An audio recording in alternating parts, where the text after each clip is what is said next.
Boa tarde a todos aí, para quem está entrando aí no horário. Vamos esperar mais uns 2 minutinhos para poder o pessoal entrar no link, certo? Já voltamos aí, fazer uma abertura.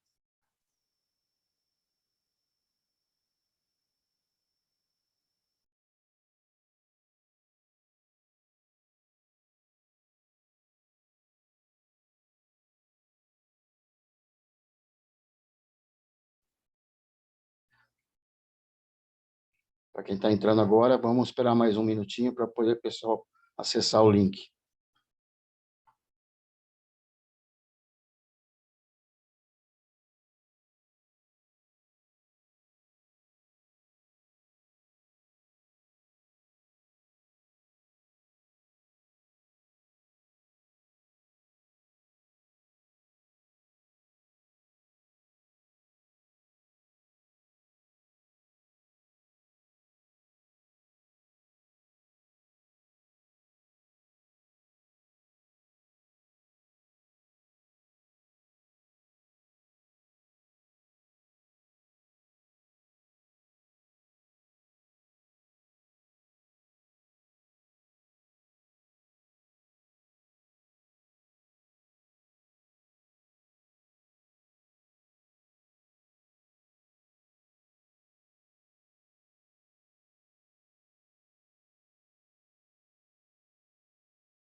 Boa tarde aí a todos.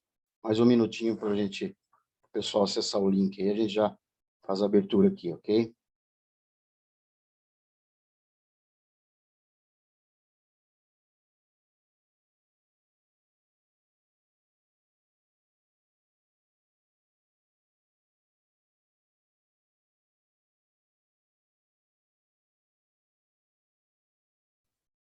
Bom, agora sim, boa tarde a todos aí.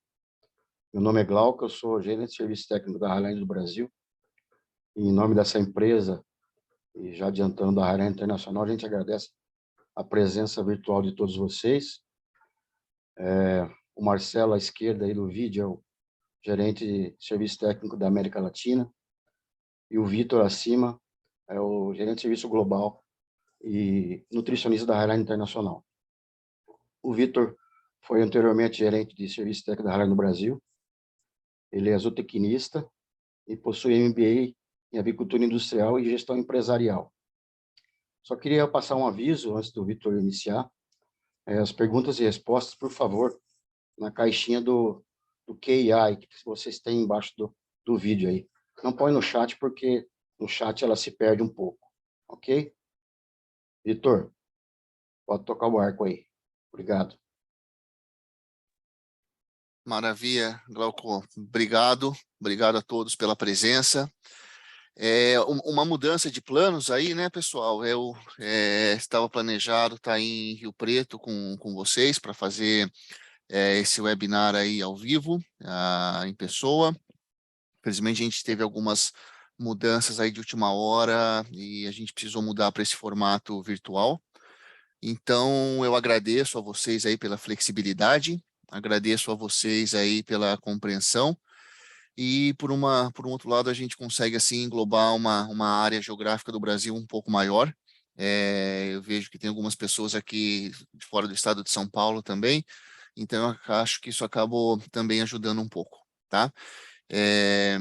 A gente teve 52 inscrições, já temos 43 aqui, então eu acredito que a grande maioria já está aqui. E eu vou começar, deixa eu compartilhar aqui minha tela com vocês. Ok. Já está visível minha tela? Sim, Vitor. Beleza, Glauco, obrigado. Então, pessoal, para essa apresentação aqui eu vou falar um pouquinho sobre os principais ajustes da poedeira moderna, ajustes nutricionais. Para falar sobre isso, eu dividi essa apresentação em 3 partes, tá? Eu vou falar um pouquinho sobre algumas mudanças que nós tivemos no programa genético da Highline. basicamente para a gente buscar o que a gente chama de ganho genético acelerado. Vou apresentar um pouquinho das mudanças estruturais que permitiram a gente ganhar e seguir ganhando essa evolução em performance. Já que a gente vai falar em evolução em performance, eu vou mostrar para vocês a evolução de performance dos últimos 5 anos dos 3 produtos que estão presentes no Brasil. Tá? Eu vou mostrar isso através de uma realidade global. E já que a performance mudou, está mudando, a gente vai mostrar um pouco também dos ajustes nutricionais aí que a gente deve fazer pensando numa ave mais produtiva, tá? Então, começando, gente, eu gostaria de falar um pouco, a Highline, ela está dentro do Grupo EW, como a grande maioria de vocês já sabe, é um grupo alemão, uma holding alemã que está basicamente focada em empresas de genética. Na parte de poedeira, a Loma e a HN estão nesse grupo, e mais recentemente no Vogem também.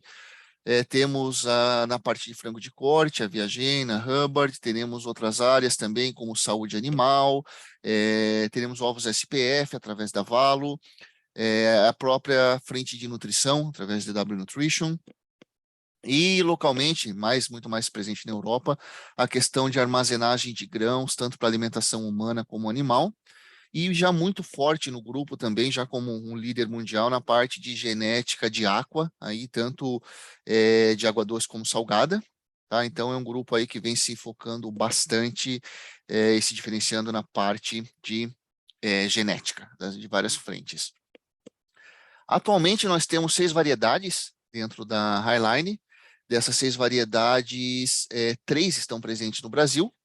A W36, que leva o nome do ano de fundação da Highline, 1936, que é uma genética que ela se diferencia, acho que grande, todo mundo que conhece Highline conhece W36, mas é uma ave que mudou bastante, no sentido de uma ave mais robusta hoje, uma ave que se diferencia ainda, eu diria que pela baixa mortalidade, em condições de bom manejo, a mortalidade dela é excepcionalmente baixa, e fundamentalmente um mix de ovo dela, um tamanho de ovo médio, uma uniformidade de tamanho de ovo, talvez seja a palavra, muito boa e muito diferenciada em relação a qualquer outra ave branca, tá? Para os ambientes um pouco mais desafiadores, nós temos a Highline W80, uma ave muito mais rústica, uma ave mais resistente, uma ave que ela está aí com um consumo um pouco mais elevado, talvez 3 gramas, 4 gramas mais elevado que a W36, o que entrega para ela, então, mais robustez, mais capacidade de enfrentar desafios, de se recuperar de desafios, e uma ave com uma persistência de produção muito boa. E nós temos a Highline Brown, no Brasil também, que é uma ave bastante versátil, é a variedade que está mais bem distribuída no mundo. Na verdade, a gente tem mais Highline Brown do que todas, praticamente, as outras aves somadas no mundo inteiro. Então, é uma ave que a gente conhece bastante, que tem resultados bastante estáveis, e é uma ave que ela se diferencia muito pelo comportamento, pela persistência de produção, pela eficiência alimentar dela. Tá? E fundamentalmente uma uniformidade de cor de ovo bastante interessante, tá? Falando sobre a Highline ela está distribuída no mundo inteiro, nós estamos aí em mais de 120 países, cada pontinho desse é um país que a gente está presente de uma maneira ou de outra, onde você vê esse logotipo da Highline um pouco maior aqui, são lugares que a gente tem a voz. Então, a gente tem a voz no Brasil, a gente tem nos Estados Unidos, perdão, a gente tem no México, a gente tem no Brasil, e as unidades próprias de distribuição, com esse logotipo um pouco menor aqui, que são unidades próprias. Então, a Highline é uma empresa bastante verticalizada, a gente tem um controle bastante intenso sobre as distribuições, o que nos dá um diferencial bastante grande de qualidade dos produtos. Tá? Também temos unidades de distribuição, hubs bastante importantes na Inglaterra, na França, na Polônia, na África do Sul, agora teremos na Zâmbia, a gente tem, nossa, está saindo tudo tenemos aqui, desculpem, a gente tem uma unidade própria de avós para autoconsumo na Índia, 3 unidades de avós na China, temos Japão e a gente tem Austrália também, que ela são hubs bastante importantes, mas fundamentalmente o Brasil, a gente vai se focar um pouco mais nele. Por que Estados Unidos? Porque Iowa, basicamente, a gente está localizado aqui no meio oeste dos Estados Unidos. Acredito que a grande maioria de nós se lembra dos períodos de escola, do Corn Belt, né, do cinturão do milho. Então, aqui é onde estão as linhas puras da Highline, aqui é onde está o programa genético da Highline. Internamente, nos Estados Unidos, também temos backup no Nebraska e no Kansas, tá? A gente sabe dos riscos, a gente viveu uma influenza aviária em 2015, estamos vivendo uma influenza aviária em 2022, tivemos casos a 30 quilômetros das nossas granjas de linha pura, e graças aos controles, ao manejo, à biossegurança, não tivemos aves alguma afetada, mas temos backups dentro dos Estados Unidos e fora dos Estados Unidos, caso, obviamente, venhamos ser atingido, a gente possa continuar com o nosso programa genético, certo? Por que Iowa? Iowa, como eu disse, é o cinturão do milho, a gente tem uma grande produção de grãos aqui, então, Estados Unidos, das 360 milhões de toneladas de milho que produz, 70 milhões praticamente estão aqui nos Estados Unidos, aqui estão em Iowa, se a gente junta Iowa, Indiana e Illinois, a gente faz mais de metade desse milho. O Brasil, para que se tenha uma ideia, produz 100 milhões de toneladas em 2 safras, a Iowa produz 70 em uma safra, então é um estado bastante tradicional em agricultura e em avicultura. Então, das 350 milhões de aves que temos nos Estados Unidos, aqui 70 milhões de aves estão presentes aqui no estado de Iowa, certo? Então, como eu disse, a Highline é atualmente a maior empresa de genética de poedeiras do mundo, totalmente verticalizada, tá? Com unidades próprias de distribuição. Nós temos vendas em mais de 120 países, uma capacidade de produção global, e o grande diferencial da Highline, na minha opinião, é esse: a gente foi líder em genética molecular. Começamos com o nosso programa de genômica e genética molecular a partir de 1997, então foi a primeira empresa a começar isso, que nos dá um banco de dados e um historial bastante confiável de que os nossos marcadores moleculares estão sendo realmente efetivos para nos indicar o que nós precisamos saber para a nossa seleção. Nós estamos com mais de 40% de participação global como Highline, como disse, mais em 120 países. A Highline, através da distribuição da Highline Norte América, tem a grande maioria do mercado dos Estados Unidos. E o que dá a Highline o market share mundial que a gente tem, obviamente, é o mercado asiático, que é o maior do mundo, especialmente a China. Os Estados Unidos vem tendo algumas dificuldades para fornecer produtos genéticos para a China, pelos casos de influenza aviária, como vocês sabem.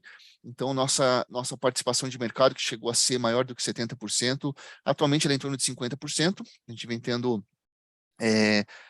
ficamos 3 anos, de 2015 a 2018 fechado, reabriu, e agora com a influenza de 2022 tem sido um pouco difícil novamente. A Iowa, agora desde agosto, é considerada livre de influenza, então a gente tem preparado para abastecer a China novamente, mas sempre esses desafios que fazem com que a gente tenha um pouco de dificuldade, mas atualmente são mais de 700 milhões de aves Highline comerciais somente na China. Tá? É um país extremamente importante para o mercado mundial. A gente tem mais de 1,6 bilhões de poedeiras, que significa o mesmo que o top 17 em avicultura mundial somados, ou praticamente 5 vezes o segundo país, que é os Estados Unidos, fazem somente a China, certo?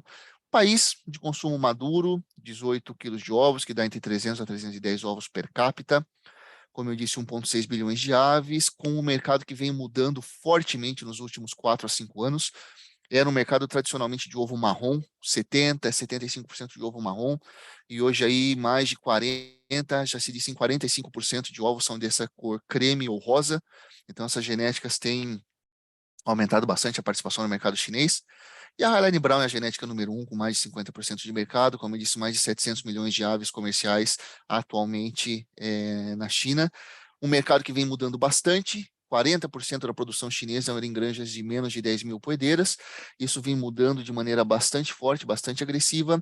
Já existem projetos ao redor de Beijing para granjas de mais de 60 milhões de aves para os próximos 10 anos. Então, é um mercado que está crescendo bastante. Tá? E a Highline está ali presente. E já que a gente fala em Highline, eu acho interessante a gente diferenciar um pouco o que é, as pessoas às vezes perguntam o que é a Highline internacional, o que é a Highline do Brasil, qual que é a diferença, vocês são as mesmas empresas, não são? E, na verdade, sim e não, a Highline do Brasil, como eu disse, ela é uma distribuição verticalizada, pertencente ao próprio grupo, uma das primeiras distribuições próprias do grupo e provavelmente a mais importante distribuição do grupo, porque ela não só tem avós, que essas avós abastecem todo o mercado de matrizes da América Latina, parte de África, parte de Europa, parte de Ásia. Então, o Brasil tem um status sanitário único no mundo, uma condição geográfica única no mundo. Então, o Brasil é um hub fundamental para a Highline Internacional. Então, as coisas se dividem dessa maneira. A Highline Internacional tem linhas puras e avós. A Highline Internacional vende avós e vende matrizes, e a Highline do Brasil compra essas matrizes e faz a distribuição, então, de matrizes, de aves comerciais para o Brasil e para alguns países, ademais de América Latina, e também a venda, como eu disse, de matrizes para outros países de América Latina e de todo o continente. Além do mais, a Highline do Brasil é um backup de linhas puras da Highline, é a primeira empresa de genética de poedeiras a ter compartimento, foi a Highline do Brasil, compartimento para influenza aviária. Então, um hub bastante estratégico para a Highline Internacional é a Highline do Brasil. Tá? Que está aqui uma foto da granja de avós, uma granja aí que teve recentemente, passou por algumas reformas, mais biosegura, muito mais eficiente em produção, e como eu disse, exportação para a América Latina, Ásia, África e Europa, toda saindo da Highline do Brasil, certo? Essa distribuição global da Highline nos permite ter uma participação de aves nas mais distintas realidades.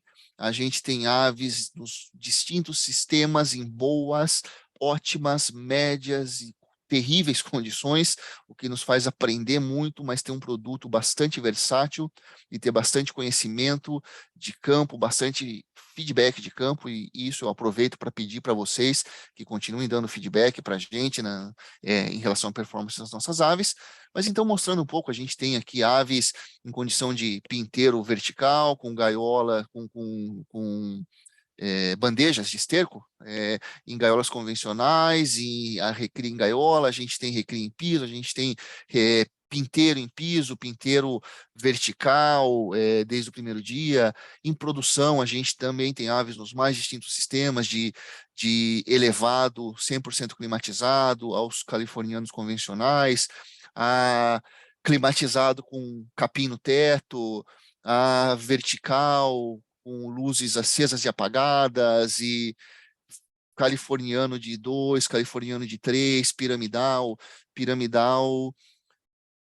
de 7 pisos, piramidal sobre piramidal, piramidal sobre piramidal sobre piramidal. A gente tem aves, então, em condições aí bastante diversas, fundamentalmente uma atenção bastante forte agora aos sistemas alternativos.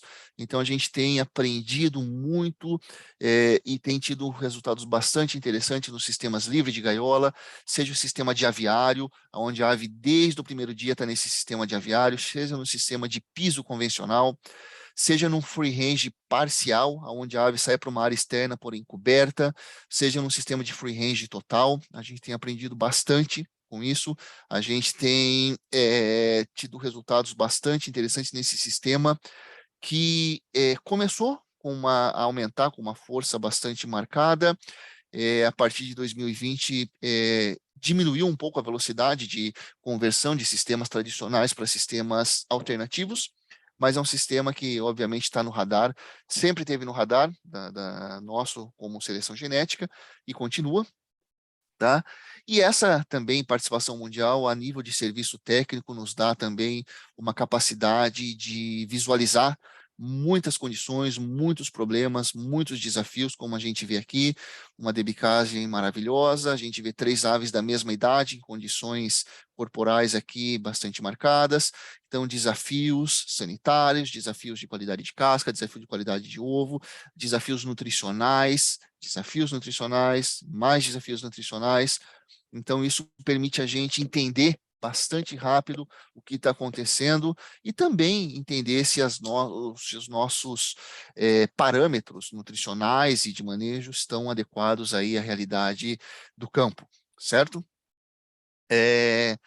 Migrando um pouco para o tema de genética, então, como eu disse, a gente teve algumas mudanças no nosso time de genética, no nosso programa genético. A partir de 2016, o Dr. Danny Lubritz, que está aqui, veio da COB, ele assumiu a direção do programa genético da Highline e fez algumas mudanças bastante interessantes, acelerou, a gente passou a chamar então de programa genético acelerado. O DN deu uma ênfase muito mais intensa, diminuiu muito o número de características para poder dar muito mais ênfase, muito mais precisão a essas características, tá? A gente tem um time aqui bastante sênior, a Petec, que já esteve no Brasil, que está aqui, Jesus, que está sempre no Brasil, também, ambos já há mais de 20 anos aí com a empresa, assim como a Janet, que está aqui no programa genético, todos eles mais de 20 anos com genética da Highline, e a Enia, que toca aqui a parte de genômica, e a Kelly Rowland, são os membros um pouco mais novos, a Enia já há 8 anos, a Kelly há mais ou menos 3 anos aqui conosco, mas são as pessoas que têm aí tocado o programa genético, tá?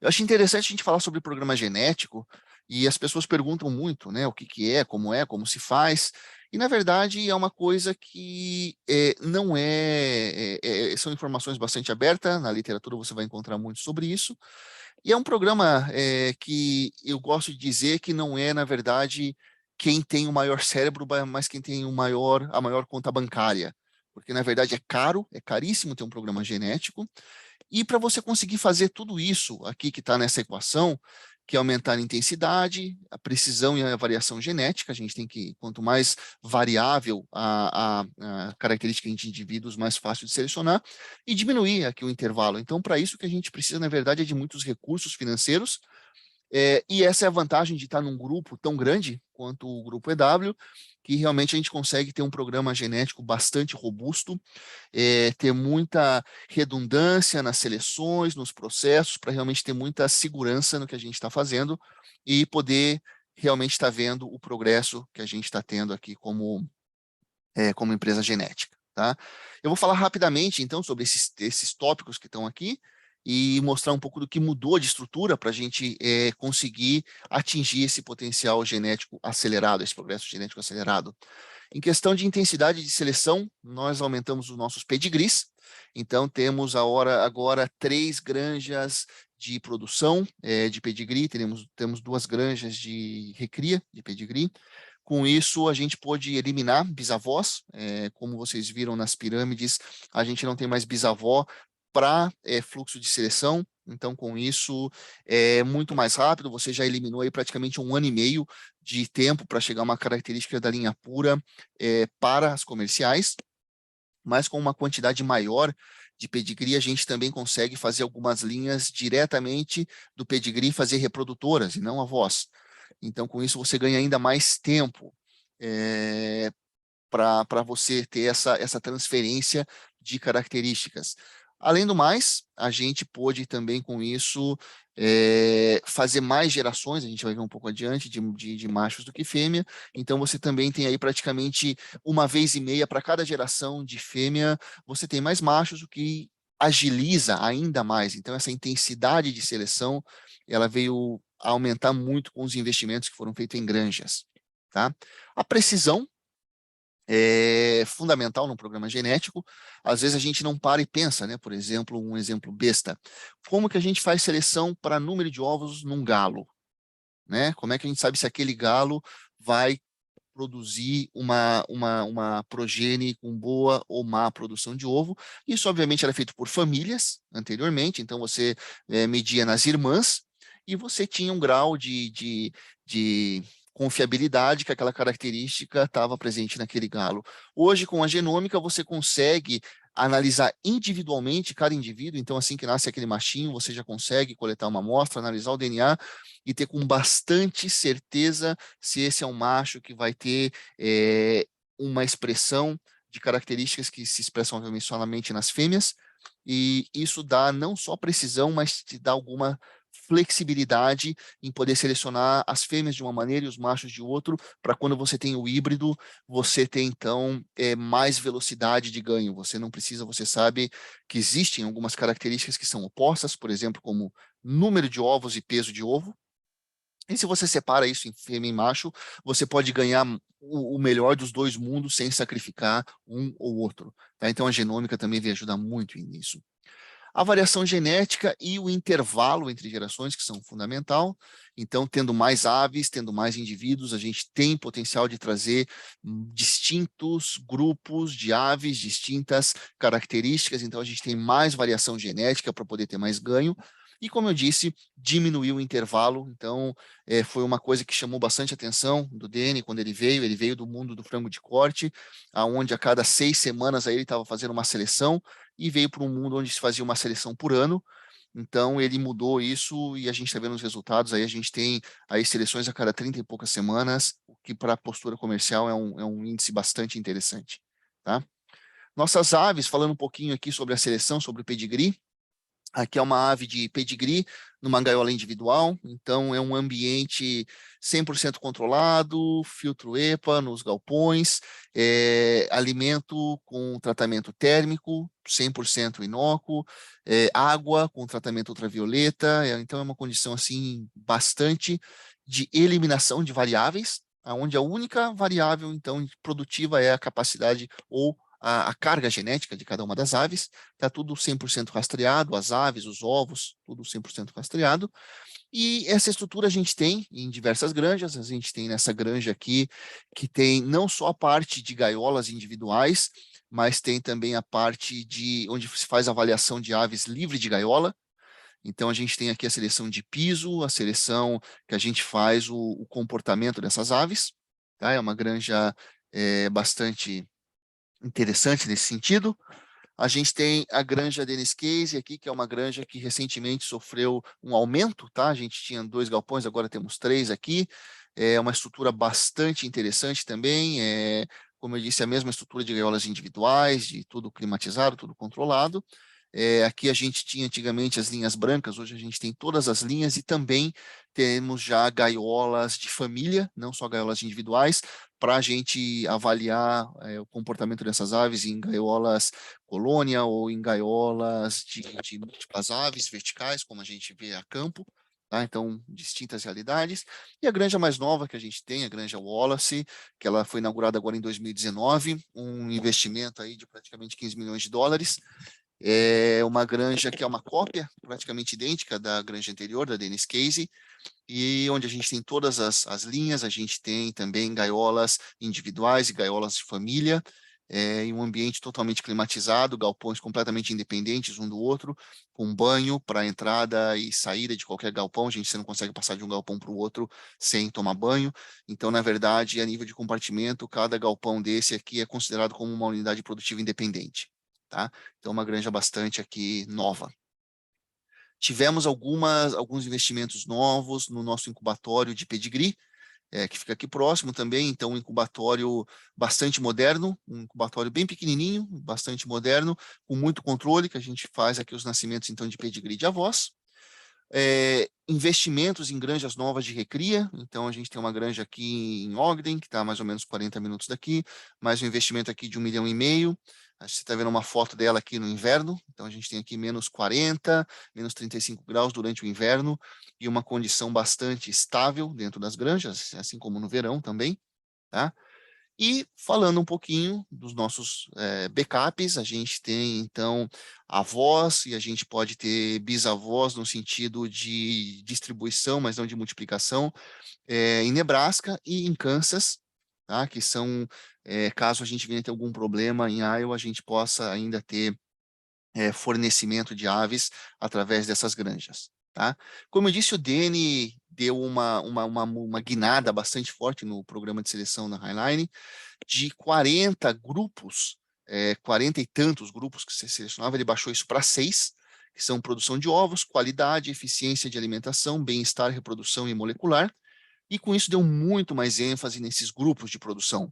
Então, dentro de produção, existe subgrupos, Tá? Então, por exemplo, produção de ovos, você tem maturidade sexual, você tem pico de produto de postura, você tem persistência, você tem produção pós-muda, e é fundamentalmente importante a gente entender que isso nos dá uma capacidade de ter um ganho acelerado, mas que a gente é muito consciente da velocidade que a gente deve seguir. Tá? Então, eu coloquei aqui, por exemplo, um exemplo, né, de persistência. Como eu disse, existem características genéticas que são um pouco antagônicas. Se você seleciona, por exemplo, muito rápido para número de ovos, você acaba perdendo peso de ovo se você faz isso nas mesmas linhas.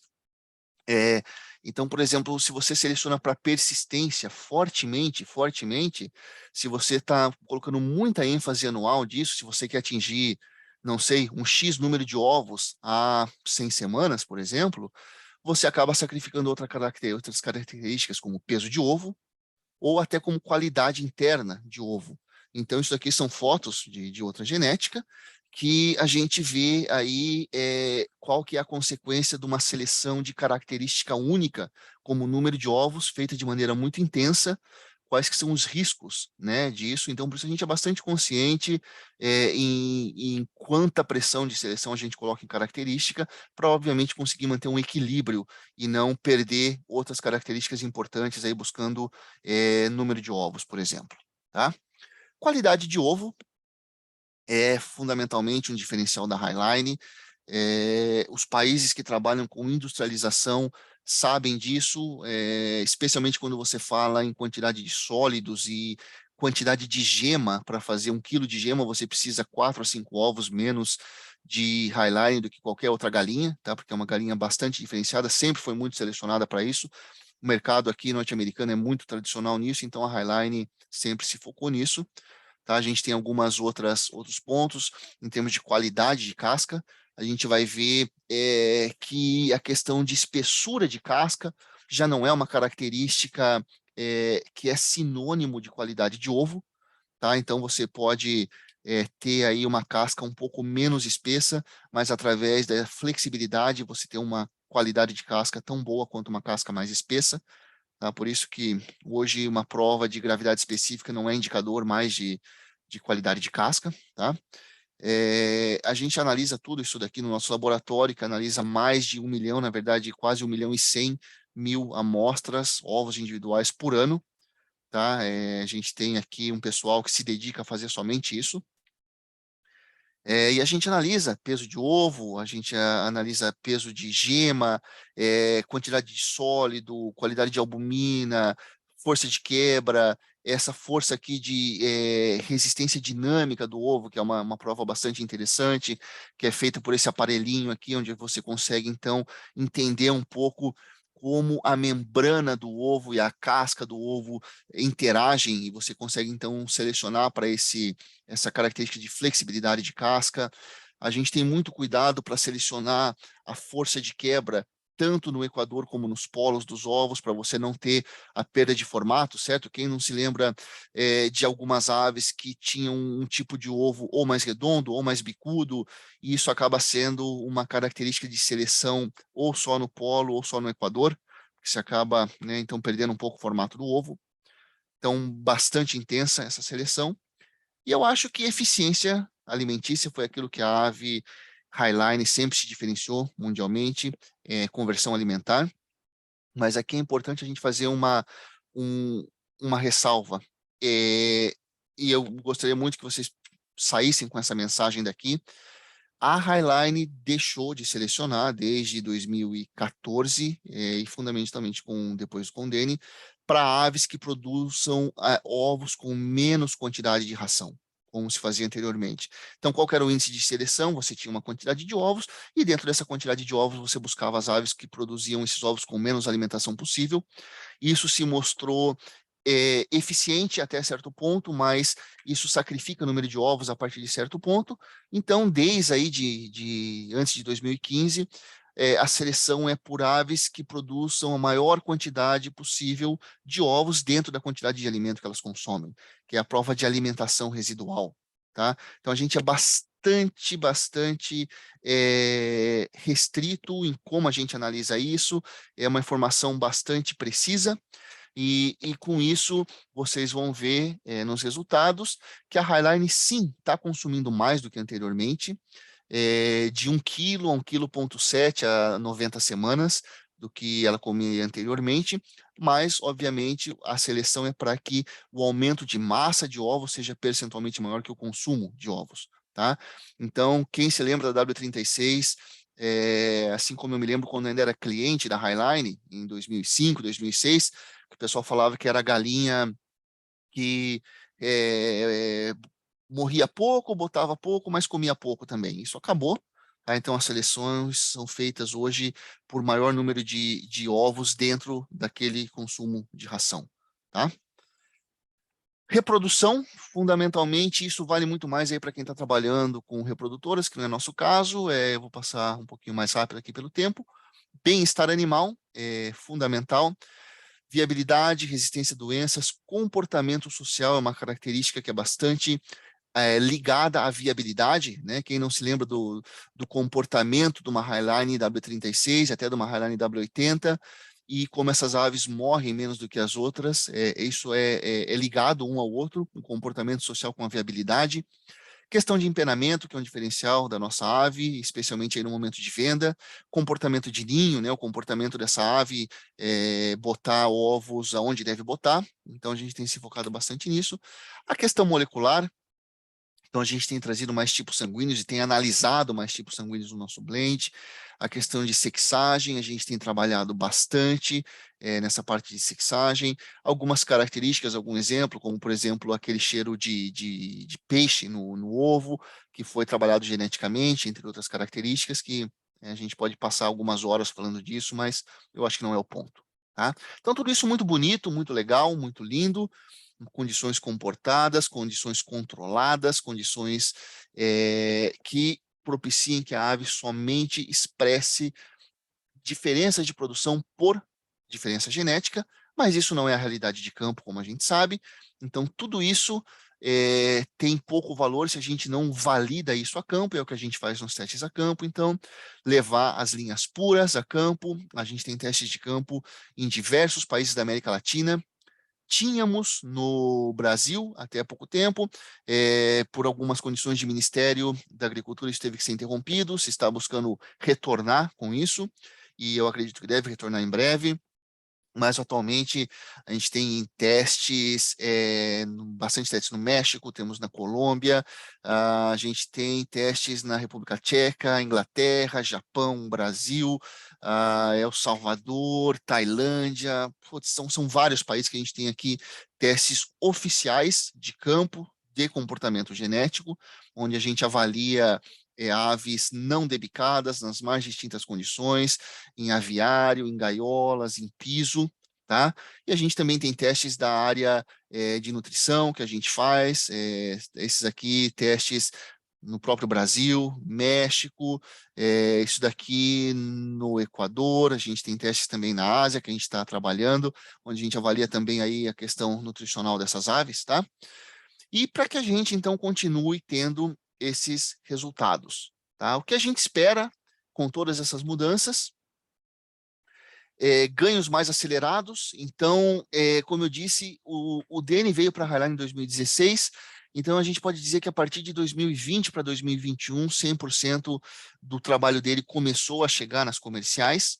Então, a gente vai ver resultados daqui para frente até 2021, que eu diria que é uma fase até ter 100% da genômica e do pacote genético do DN no chão, e eu espero que daqui para frente a gente possa ver de 2021 para frente ganhos muito maiores do que isso, embasados por essa genômica e por esse programa genético acelerado, especialmente os investimentos em granjas e diminuição do intervalo entre geração. Tá? A gente busca persistência de postura, a gente tem buscado muito medição de qualidade de casca, e fundamentalmente nas aves mais velhas, a gente tem aves aí entre 105 e 115 semanas em ciclo único, então a qualidade de casca é muito, a gente presta muita atenção nisso, nessas aves mais velhas. A gente tem sempre produtos em desenvolvimento, atentos aí ao que o mercado, como a gente viu aquela mudança do mercado chinês, então você tem que ter rapidamente aí novos produtos sempre em desenvolvimento. mas eu diria que o nosso objetivo é esse: galinhas mais saudáveis, altamente eficientes e mais produtivas, continuam sendo o nosso objetivo, certo?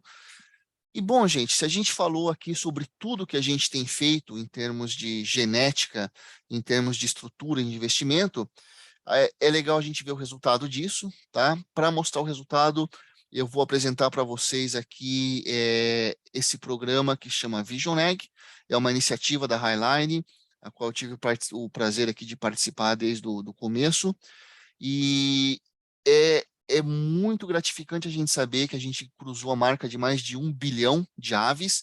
Então, a gente tem aqui como Highline mais do que todas as outras genéticas do grupo somadas em termos de banco de dados. A gente tem resultados nos mais distintos sistemas, nos mais distintos climas, o que nos dá uma confiança bastante grande de dizer que a gente tem hoje estándares de produção que são totalmente consequência ou são totalmente representativos do que é a realidade de campo e até customizáveis. A gente pode hoje, se quiser, customizar um standard de produção, um standard de peso de ovo para o Brasil ou para qualquer outro país, ou a gente pode ter níveis nutricionais customizados graças a esse banco de dados que nos dá uma visão bastante grande, tá? Então, agora, em março, a gente cruzou aqui 1 bilhão de aves, com 1 bilhão e 61 milhões de aves no nosso banco de dados, tá? Que é um banco de dados aqui que nos dá, além disso, uma ferramenta comparativa analítica bastante boa, tá? E através disso que a gente vai ver um pouquinho essa evolução aqui de 2016 a 2021, que, como eu disse, de quando a gente passou a ter essas principais mudanças, até quando essas mudanças aterrissaram 100%. Tá? E eu espero que daqui a 5 anos a gente vai ver um 2021 a 2026, 2027, com um ganho muito mais marcado. Tá? Essa análise de Highline Brown, ela é uma bastante representativa. A gente está analisando aqui 34 países. O Brasil é um país bastante importante no banco de dados da Highline, tá? É um país aqui que está número 2, entre número 2 e número 3, dependendo de como se vê no banco de dados. Então, é legal a gente saber que a realidade do Brasil está muito bem representada nos manuais da Highline. Mas para essa análise, são aqui mais de 3.200 lotes e mais de 114 milhões de aves que a gente está vendo essa evolução, tá? A gente está vendo aqui, então, de 2016 a 2021, um ganho de 18,6 ovos até a semana 90. O que está em verde é a projeção, tá? A gente está projetando e chegando, obviamente, a 470 ovos. E por que a projeção? A gente tem que ser bem claro, e eu sou bem claro que a realidade mundial hoje não é 100 semanas em ciclo único, tá? Hoje a média mundial de produção é entre 85 e 92 semanas, tá? Então, você tem muita distorção de dados quando você tenta analisar um grupo tão grande de lotes até 100 semanas, tá? Mas a gente tem chego aí em torno de 470, 475 ovos a 100 semanas em ciclo único, tá? E a gente é bastante consciente desse número, porque a gente chegou nesse número sem afetar número ou peso de ovo ou qualidade de ovo, mas eu posso dizer que a gente ganhou aqui com a Highline Brown em 5 anos 18,6 ovos, uma média de 60 a 90 semanas, nossos lotes estão dando 17,8 ovos a mais. A gente tem trabalhado muito na questão de mortalidade, mas desculpem, a Brown é uma ave que já está bastante presente há muito tempo, as pessoas sabem como manejar bem essa ave, então você vê que ano a ano você não tem mudanças radicais em termos de mortalidade, tá? O pessoal já está bastante consciente, bastante calejado de como manejar a Highline Brown. Obviamente, a realidade da avicultura, especialmente a Brown muito presente na Europa e na Ásia, a gente sabe dos desafios sanitários que existem nessas áreas. Um ganho de massa de ovos aqui de 4%, até 90 semanas, então a gente colocou aí em 5 anos 1,30 kg mais de massa de ovo nessas aves. Como eu disse, não adianta você aumentar o número de ovos se você perde peso e massa por consequência, então é bem legal a gente ver esse número aqui. Um consumo acumulado, como eu disse, a gente não está mais selecionando para redução de consumo, mas sim para que tenha um consumo de alimento que nos entregue mais massa de ovos. Então, a gente viu 5 e tantos por cento de aumento de massa de ovos, com somente 2% de aumento de consumo. Então, a gente acaba tendo aqui 2 e pouco por cento, quase 3% melhor eficiência de conversão quilo a quilo, tá? Já chegando bastante próximo do 2 aqui, tá? Então, esse é o fundamental. A ave está se tornando mais eficiente, mas não através de redução de consumo, que a gente sabe que acaba afetando aí a persistência de produção, acaba afetando até a rusticidade dessa ave, a capacidade de combater desafios sanitários. Tá? Na W80 também, é legal que a gente vê que o Brasil aqui é um país número 2 do mundo aqui em banco de dados da W80, só perdendo para a Índia, tá? Que hoje é o país com maior potencial mundial de crescimento, mas a W80 está muito bem adaptada no Brasil, é uma linhagem que a gente começou a trabalhar ela em 2012 e a partir aí de 2017, 18, na verdade 16, ela foi introduzida na América Latina. E hoje é uma linhagem aí com um sucesso bastante grande.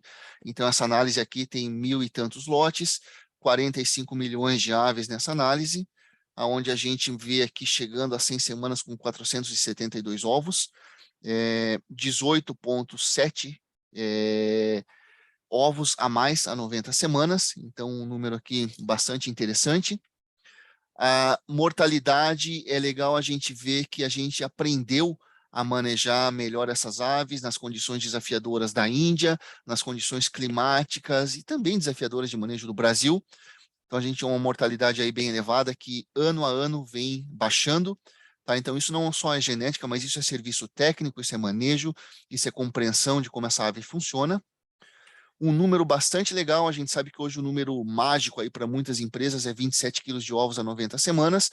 A gente, como média de 45 milhões de aves, já vem superando essa marca com a W80, tá? Um número bastante interessante. Consumo acumulado também aumentou, tá? Não tanto quanto a Brown, mas a gente tem 660 gramas mais aí de ração acumulada a 90 semanas, tá? O que é 1,34, porém, como a massa de ovo aumentou aí 3 e pouco por cento, 4%, a gente tem a 90 semanas uma conversão aí de quase 2% mais eficiente. Em muitos momentos aqui já uma conversão quilo a quilo abaixo de 2, o que é uma marca bastante legal para uma ave com o perfil corporal da W80. Tá? Migrando para a W36, é interessante a gente ver como o banco de dados aqui muda bastante. Se você for ver de 275 milhões de aves que a gente tem no banco de dados, 237 milhões estão nos Estados Unidos, tá? O Brasil é o país número 2 aqui desse banco de dados, mas somente com 30 milhões. Então, o que a gente pode dizer, gente, que esse banco de dados é um reflexo da avicultura dos Estados Unidos com as características dos Estados Unidos, que se alguns de vocês tiveram já a possibilidade de conhecer, vocês sabem que aqui o pessoal dá muito pouca atenção para número de ovos, mas sim muita atenção para consumo de alimento e para a margem que eles têm, quantos centavos por dúzia de ovos está sendo feito por semana. Então, na verdade, os gráficos de produção dos Estados Unidos, na sua grande maioria, são horríveis, porque não é o foco. Não é o foco, não é número de ovos, não é índice zootécnico, e sim índice zooeconômico. Tá? Não estou aqui dizer se isso está errado ou se isso está certo, mas é a maneira que os Estados Unidos trabalha, e por isso que a primeira coisa que vocês vão ver que a W36 aqui nos Estados Unidos produz praticamente 30 ovos a menos do que a 80 e do que a 36, do que a Brown, perdão, porque realmente o foco aqui não é número de ovos, tá? Mas também ganhos interessantes. Em 5 anos aqui aumentou 15 ovos a 90 semanas, praticamente 10 ovos a semana a 80, tá? Então, alguns ganhos bastante interessantes. A mortalidade, essa ave é conhecida pela baixa mortalidade, então até 80 semanas aqui a gente tem como média desses 120 milhões aí de aves nos Estados Unidos, 6% de mortalidade, que é um índice bastante baixo. Lotes fechando com 3 a 4% de mortalidade não são incomuns, tá? Existe bastante, tá? Uma massa de ovos aqui, praticamente 2,5 kg a menos do que a W80 na mesma idade, mas como eu disse, não é o foco, aqui o foco é índice zooeconômico, e o grande diferencial ou talvez o que os Estados Unidos busca mais, realmente é isso, um consumo acumulado baixo, tá? Isso tem mudado, mas a nível de banco de dados, especialmente quando a gente está falando de lotes fechados, são lotes até 2020, né, 2021, alguma coisa ainda, mas você vê aqui que são praticamente 3 quilos de ração a menos do que a W80 e do que a própria Brown. Então, esse é o foco aqui nos Estados Unidos, esse tipo de análise, e obviamente isso traz uma conversão alimentar aqui, mesmo com essa quantidade de ovos um pouco mais reduzida, muitos pontos aqui bastante abaixo de 2 para 1. Então, uma conversão alimentar aqui, que é o foco da W36 nessa área aqui, tá? Então, aqui a gente tem que interpretar que é uma análise muito mais americana do que global, certo? E se a gente viu como mudou a genética, como evoluiu a genética, interessante a gente ver o que a gente deve fazer a nível de nutrição, que é o grande ponto da conversa de hoje, que é a terceira parte, a parte final aqui da minha apresentação. Então, a gente viu aqui que geneticamente os lotes atingem peso muito mais facilmente que no passado. Por quê? Porque, obviamente, a gente viu essa seleção aqui, essa mudança, como eu disse, em 2015, 2016, da seleção aqui para consumo de alimento, tá? Deixa eu beber uma aguinha. As aves, então, passaram a ter um apetite maior, uma atitude de consumo de ração maior, especialmente na fase de recria. Então, a gente se lembra que até aí meados dos anos 2015, 2016, era bastante desafiador atingir o peso de tabela numa ave W36 ou numa Brown que a gente tinha no Brasil. Aí se introduziu a W80, se introduziu essas mudanças, e hoje, na verdade, a gente tem uma atenção a não passar e não ter sobrepeso nessas aves, especialmente na fase final de recria, tá? Esse é o grande desafio. Hoje as aves atingem peso de maneira muito, muito mais fácil, mas esse é o contraponto, gente. Prestem muita atenção a sobrepeso na fase de 12 a 18, tá? Se as aves não ganharam peso até a semana 12, não busquem peso depois disso, busquem uniformizar esse lote, busquem ter uma condição de menor competição entre as aves, mas a gente sabe que lotes com peso inferior ao standard até a semana 12 e com peso superior a partir daí, são lotes com mortalidade crônica muito maior, com prolapso, com canibalismo, com características de uniformidade de peso de ovo bastante ruins, com características comportamentais ruins. Então, não é ideal, tá? Fundamentalmente, se vocês têm aí um peso baixo, vamos ver, menos 2, menos 3% em relação ao manual, procurem continuar com esse peso de menos 2, menos 3%, mas invistam em uniformidade até o momento do início de produção. Dietas densas não são necessárias, nenhuma das linhagens Highline, seja W80, seja W36, seja Brown, precisa de dietas densas, dietas adensadas, dietas diferenciadas, tá? Essas dietas são opcionais se você quiser ter um baixo consumo de alimento. E, obviamente, gente, eu diria para vocês que se você vai um pouco mais a fundo, se você quer ir ao balanço final nutricional, toda ave é um pouco diferente das outras, uma Lohmann, de uma Highline, de uma Guyenne, de uma Novogen, elas são muito parecidas e a gente pode sim criar numa mesma ração, assim como uma W36, mas se você for nas características do manual, você vai ter muito mais aí aproveitamento, ou um aproveitamento, um ajuste fino, vamos dizer assim, tá? Mas eu reenfatizo que as aves Highline não precisam de uma dieta aí diferenciada em relação ao que a gente está acostumado a ver a campo, tá? Fizemos, inclusive, com a W36 recentemente, no México, provas com dietas de pré-inicial a pré-postura de 2.700 quilocalorias, e a ave sim chega no peso, só que ela vai consumir 5, 10% mais de alimento, mas chega no peso, tá? Isso daqui é um lote de Highline Brown, é o potencial de uma Highline Brown se você não controla a densidade de dieta e o peso. Os lotes podem se adiantar em peso em praticamente 3 semanas, e obviamente a gente não quer isso. Isso são lotes que vão ter altíssimos consumos, vão ter mortalidades elevadas, e a gente não quer isso. Dietas pré-postura, a gente tem falado muito por onde passa sobre dieta pré-postura. Se você quer ter um ciclo único e se você quer ter uma qualidade de casca, a pré-postura é uma necessidade. Eu sei que é difícil fazer pré-postura quando a gente tem lotes grandes, com mais de 2 semanas de intervalo, Se for isso, conversem com o pessoal da Highline do Brasil, com o departamento técnico. Existem maneiras de separar lotes de múltiplas idades dentro do mesmo galpão, com um certo investimento, obviamente, mas existem maneiras, e dessa maneira você ter tanto um programa de luz distinto, como um programa nutricional distinto dentro do mesmo galpão, às vezes, tá? E com isso você consegue ter uma dieta de pré-postura que vai não só ajudar a encher os ossos com cálcio, né, os ossos medulares com cálcio, mas fundamentalmente gerar um comportamento nessas aves de consumo de cálcio muito mais regulado. Tá? As aves que consomem cálcio grosso na pré-postura e que têm uma pré-postura são muito mais eficientes em regular o consumo de ração em função dos requerimentos de cálcio. E a pré-postura tem se mostrado também uma dieta bastante interessante para ser sincronizado com o programa de luz. Tem sido uma coisa bastante comum de ser feita. Tá?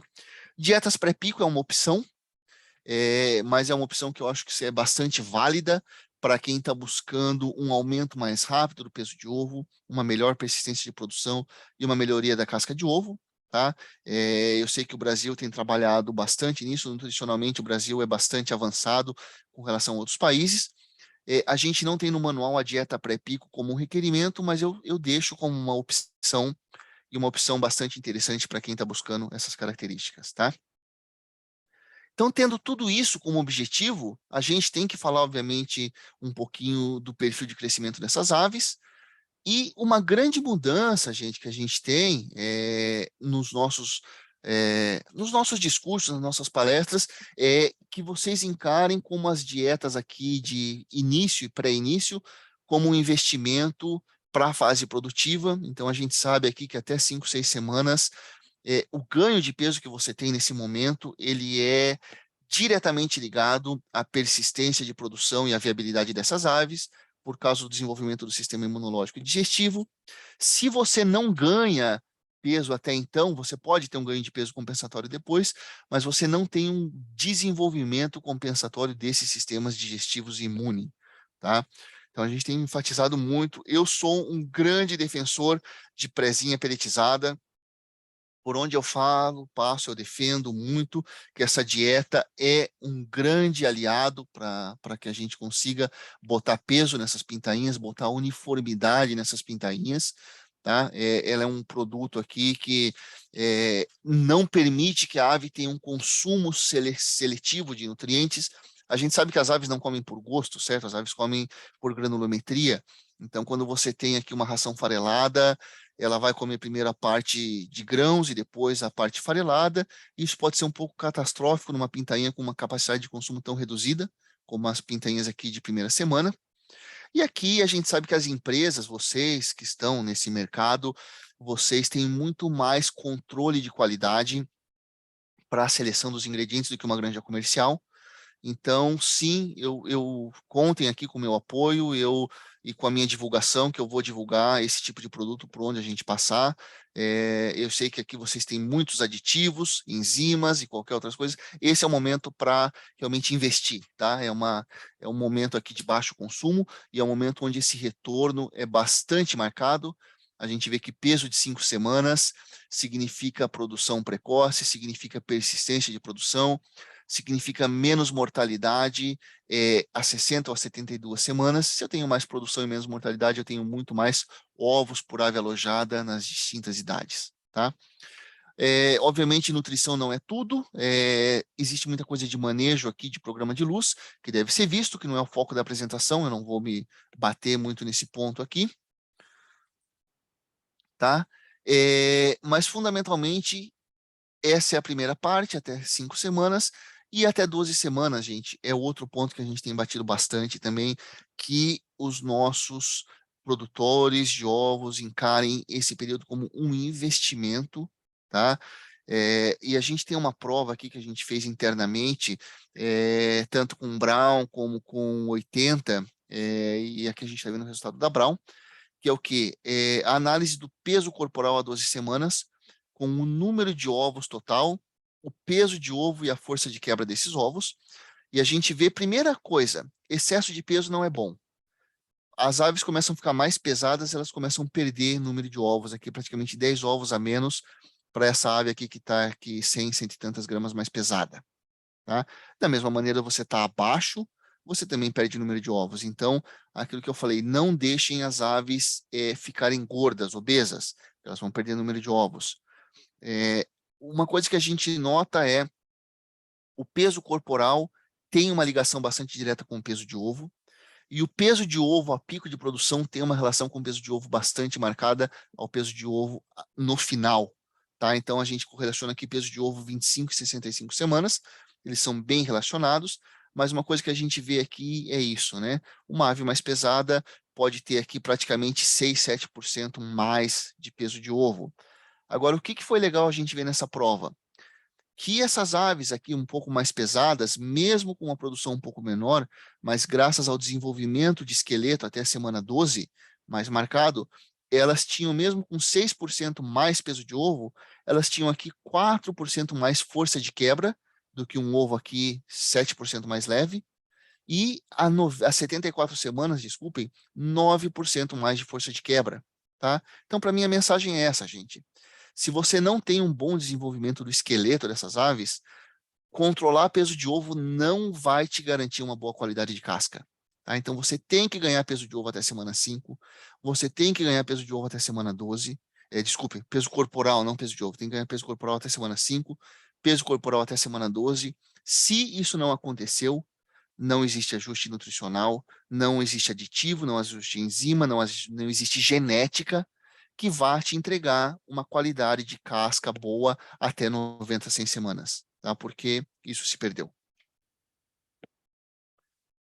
Fundamentalmente, eu acho que a gente tem que trabalhar com dietas menos densas e ensinar essas aves a comer.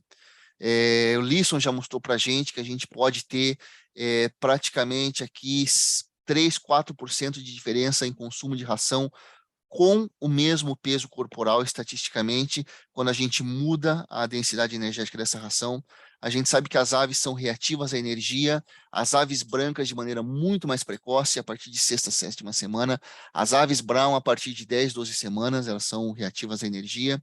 Então, a gente vê aqui que dá para a gente manipular um pouco a energia da dieta e fazer a ave ter um bom peso corporal e não necessitar de uma ração tão adensada. Se a gente tem um consumo aqui um pouco mais vantajoso, a gente sabe que rações menos densas são rações mais baratas, e isso é muito bem-vindo no momento atual. A gente tem trabalhado muito granulometria dentro da Highline, a gente não trabalha tanto com fibra. A gente sabe que as genéticas que trabalham um pouco mais agressivamente com fibra, sim, a fibra tem muitos e muitos benefícios, mas tem um pano de fundo de comportamento nessas indicações de fibra, o que não é problema para a Highline. Então, a gente tem buscado trabalhar muito mais com granulometria de alimento. Eu entendo, sim, e eu já avaliei, eu já vi como as fibras, especialmente as fibras insolúveis, são vantajosas. Mas a nível de manual, a gente tem trabalhado desenvolvimento de moela, desenvolvimento de aparelho digestivo muito mais através de mudanças de granulometria de alimento, tá? Como a gente vê aqui. A gente vê que uma mudança de 300 microns a 1.100 microns, você tem um ganho praticamente aqui linear de tamanho de moela. Sempre que a gente trabalha a granulometria de alimento mais grosseira, eu gosto de ser enfático em permitir que as aves tenham tempo o suficiente para comer a partícula fina. Lembrem uma vez mais, as aves comem por mecanorreceptores, eles comem por granulometria de alimento. Se você trata essas aves 10, 12, 14 vezes, como a gente vê às vezes, elas só vão comer o grosso, grosso, grosso, e a porção fina, aonde está vitamina, onde está aminoácido, onde está mineral, vai ficar para trás. Aí você vai ver ave pelada, você vai ver ave com qualidade de empenamento terrível, você vai ver ave com desuniformidade de tamanho de ovo, você vai ver ave com desuniformidade produtiva, com queda de produção, todo o que a gente sabe aí por deficiência de vitaminas, minerais e aminoácidos, tá? Então, deem um período de ao menos 4, 5 horas sem tratamento para que a ave tenha tempo hábil para consumir a porção de finos da ração. Obviamente, você não quer que a ave passe fome, então muito cuidado com os galpões muito longos, mais de 100, mais de 110 metros, porque aí você pode baixar a um ponto que o carrinho tratador não tem a capacidade de alimentar essas aves em uma passada. Aí, em vez de 4 horas, as aves ficam 7, 8 horas sem ração. Então, é uma prática importante, mas cuidado com os galpões que são mais longos. Pré-postura é fundamental. A pré-postura pode ser sincronizada com o tratamento de luz, ou com a estimulação lumínica, como queiram chamar. Isso tem sido feito, bastante comum em algumas áreas, mas fundamentalmente uniformidade é a chave, tá? Vamos pensar aqui essas duas aves dessa mesma idade, uma completamente pronta para ser estimulada e uma completamente não preparada, e essa vai ser a aves que vai ter problema a partir do momento que eu estimular, tá? É o momento de ter um pouco mais de cálcio, como eu disse, mas fundamentalmente já com 50% ao menos desse cálcio, como cálcio grosso, já na pré-postura, para que a ave aprenda a consumir calcário grosso e para que as aves que ainda não estejam prontas não tenham uma hipercalcemia. Então, se eu tenho 50% disso, eu tenho que uma dieta com 1,3 de cálcio fino e 1,3 mais ou menos de cálcio grosso. Tá? E eu posso fazer algumas manipulações aqui de energia e aminoácidos nessa pré-postura para eu adiantar ou para eu atrasar um pouquinho essa pré-postura, tá? Mas para mim esse seria o resumo. Comece a controlar a dieta de desenvolvimento, a dieta de crescimento, de acordo com o peso corporal, quando eu estou chegando no ponto de estimulação. No ponto de estimulação, eu dou a estimulação lumínica e dou a pré-postura. A partir da estimulação lumínica, dependendo da uniformidade, dependendo da variedade, eu vou demorar entre 9 a 14 dias para ter os primeiros ovos, e esse é o tempo que eu preciso de consumo da pré-postura. E aí, a partir do primeiro ovo, eu começo a controlar o inventário de ração de pré-postura, para que a não mais de 2% esse lote esteja comendo uma ração pré-pico ou uma ração postura 1, qual seja o programa que você siga na granja, ok?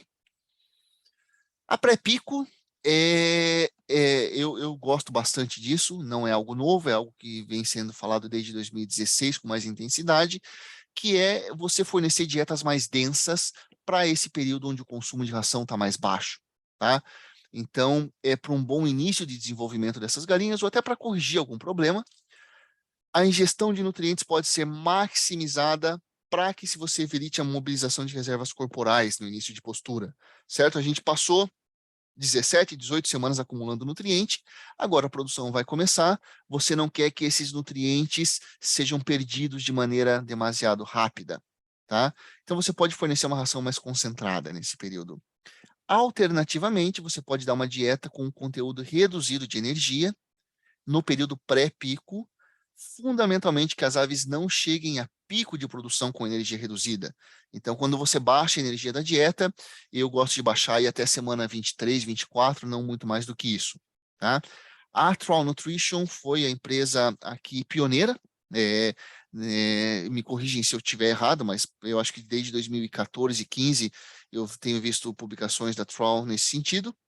Essa publicação é bastante legal, mostrando então aqui uma dieta controle, com tudo regular, uma dieta enriquecida com aminoácidos, energia, vitaminas e minerais elevados, e uma dieta com o conceito de pré-pico, então de aminoácidos, vitaminas e minerais elevados, mas com baixa energia.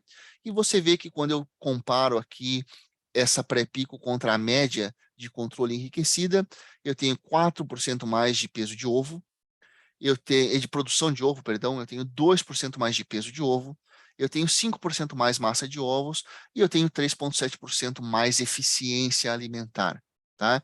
Então isso funciona, a gente já fez em Brown, em 80, em 36, nas outras linhagens também, funciona muito bem, mas muito cuidado para que a ave não supere ali seus 85, 90% de produção com baixa energia, porque aí o requerimento energético está aumentando, tá? Por que peso de ovo? A gente sabe, aprendeu com o nosso mestre Steve Lisson que desde a década de 80, isso está publicado, que quando eu aumento a metionina cistina em distintas idades, a fase que a ave mais reativa a aumentar peso de ovo com aumento de metionina cistina é até 25 semanas de idade. A partir disso, você tem outros aumentos, mas não na mesma proporção. Por isso que a pré-pico, com níveis elevados de aminoácido e com um consumo ou com um nível de energia um pouco mais baixo, que propicia mais consumo de alimento, portanto, mais consumo de sulfurados, tem um impacto bastante legal em peso de ovo, tá? E esse pré-pico, para mim, é realmente o período crítico, tá? É o período crítico, porque está aumentando produção, está aumentando o peso corporal, está aumentando o consumo, peso de ovo, mas o consumo de ração ainda está baixo, tá? Lembrem-se o que a gente viu ali atrás, que a gente está com o objetivo de chegar ao pico de produção sem sacrificar reservas corporais. E se eu conseguir isso, eu vou ter muito mais persistência de postura, tá?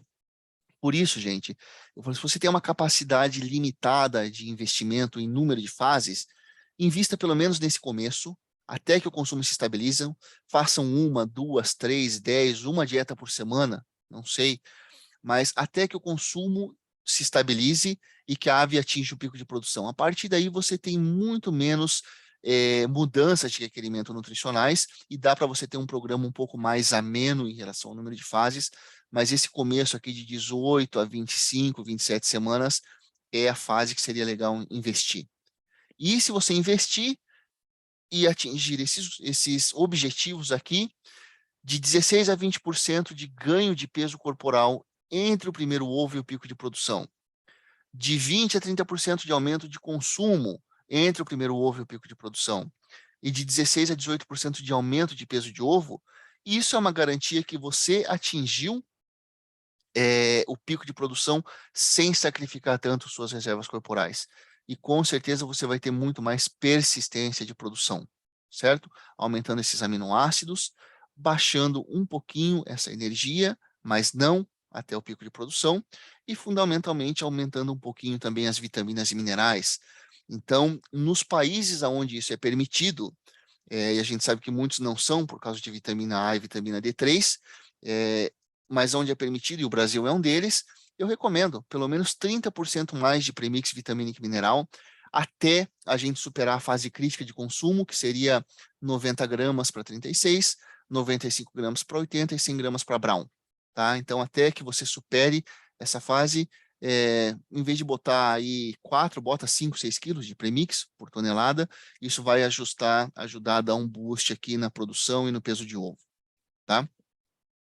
Atingir o pico de produção, muita gente pergunta, ok, 2.700, 2.800, 2.900, qual que é o nível mais adequado para as aves Highline? E eu coloco aqui em quilocaloria por ave dia, em miligramas de lisina, isso aqui vocês podem dividir pelo consumo, tá? Isso a termoneutralidade, a gente tem uma 36 com pico de produção idealmente entre 280 a 290 quilocalorias, dependendo aí do seu peso corporal e massa de ovos. Uma W80 entre 290 a 300 quilocalorias, tá? E com praticamente aqui 10 miligramas mais de lisina do que a W36. E uma Brown entre 310 a 330 quilocalorias a termoneutralidade, pico de produção, e com um range aqui de aminoácido de base lisina de 830 a 870 miligramas de lisina, aonde aí eu vou aplicar distintas, vocês vão ver que nos nossos manuais agora, nós temos 2 recomendações de proteína ideal, tá? Uma para tamanho de ovo normal, uma para tamanho de ovo aumentado, onde na parte de aminoácidos a gente trabalha com distinto balanço de sulfurado, de isoleucina e de valina. E a gente também tem algumas recomendações aí de quantidade de gordura e ácido linoleico, tá? Que não estão aqui, mas todos os manuais da Highline agora, o de Brown já está aí com vocês, os próximos são de 80 e de 36, que vão sair então com 2 perfis distintos de proteína ideal. Cálcio e fósforo, também a gente atualizou agora em 2021, eu vou passar um pouco mais adiante, não vou mostrar isso tanto agora.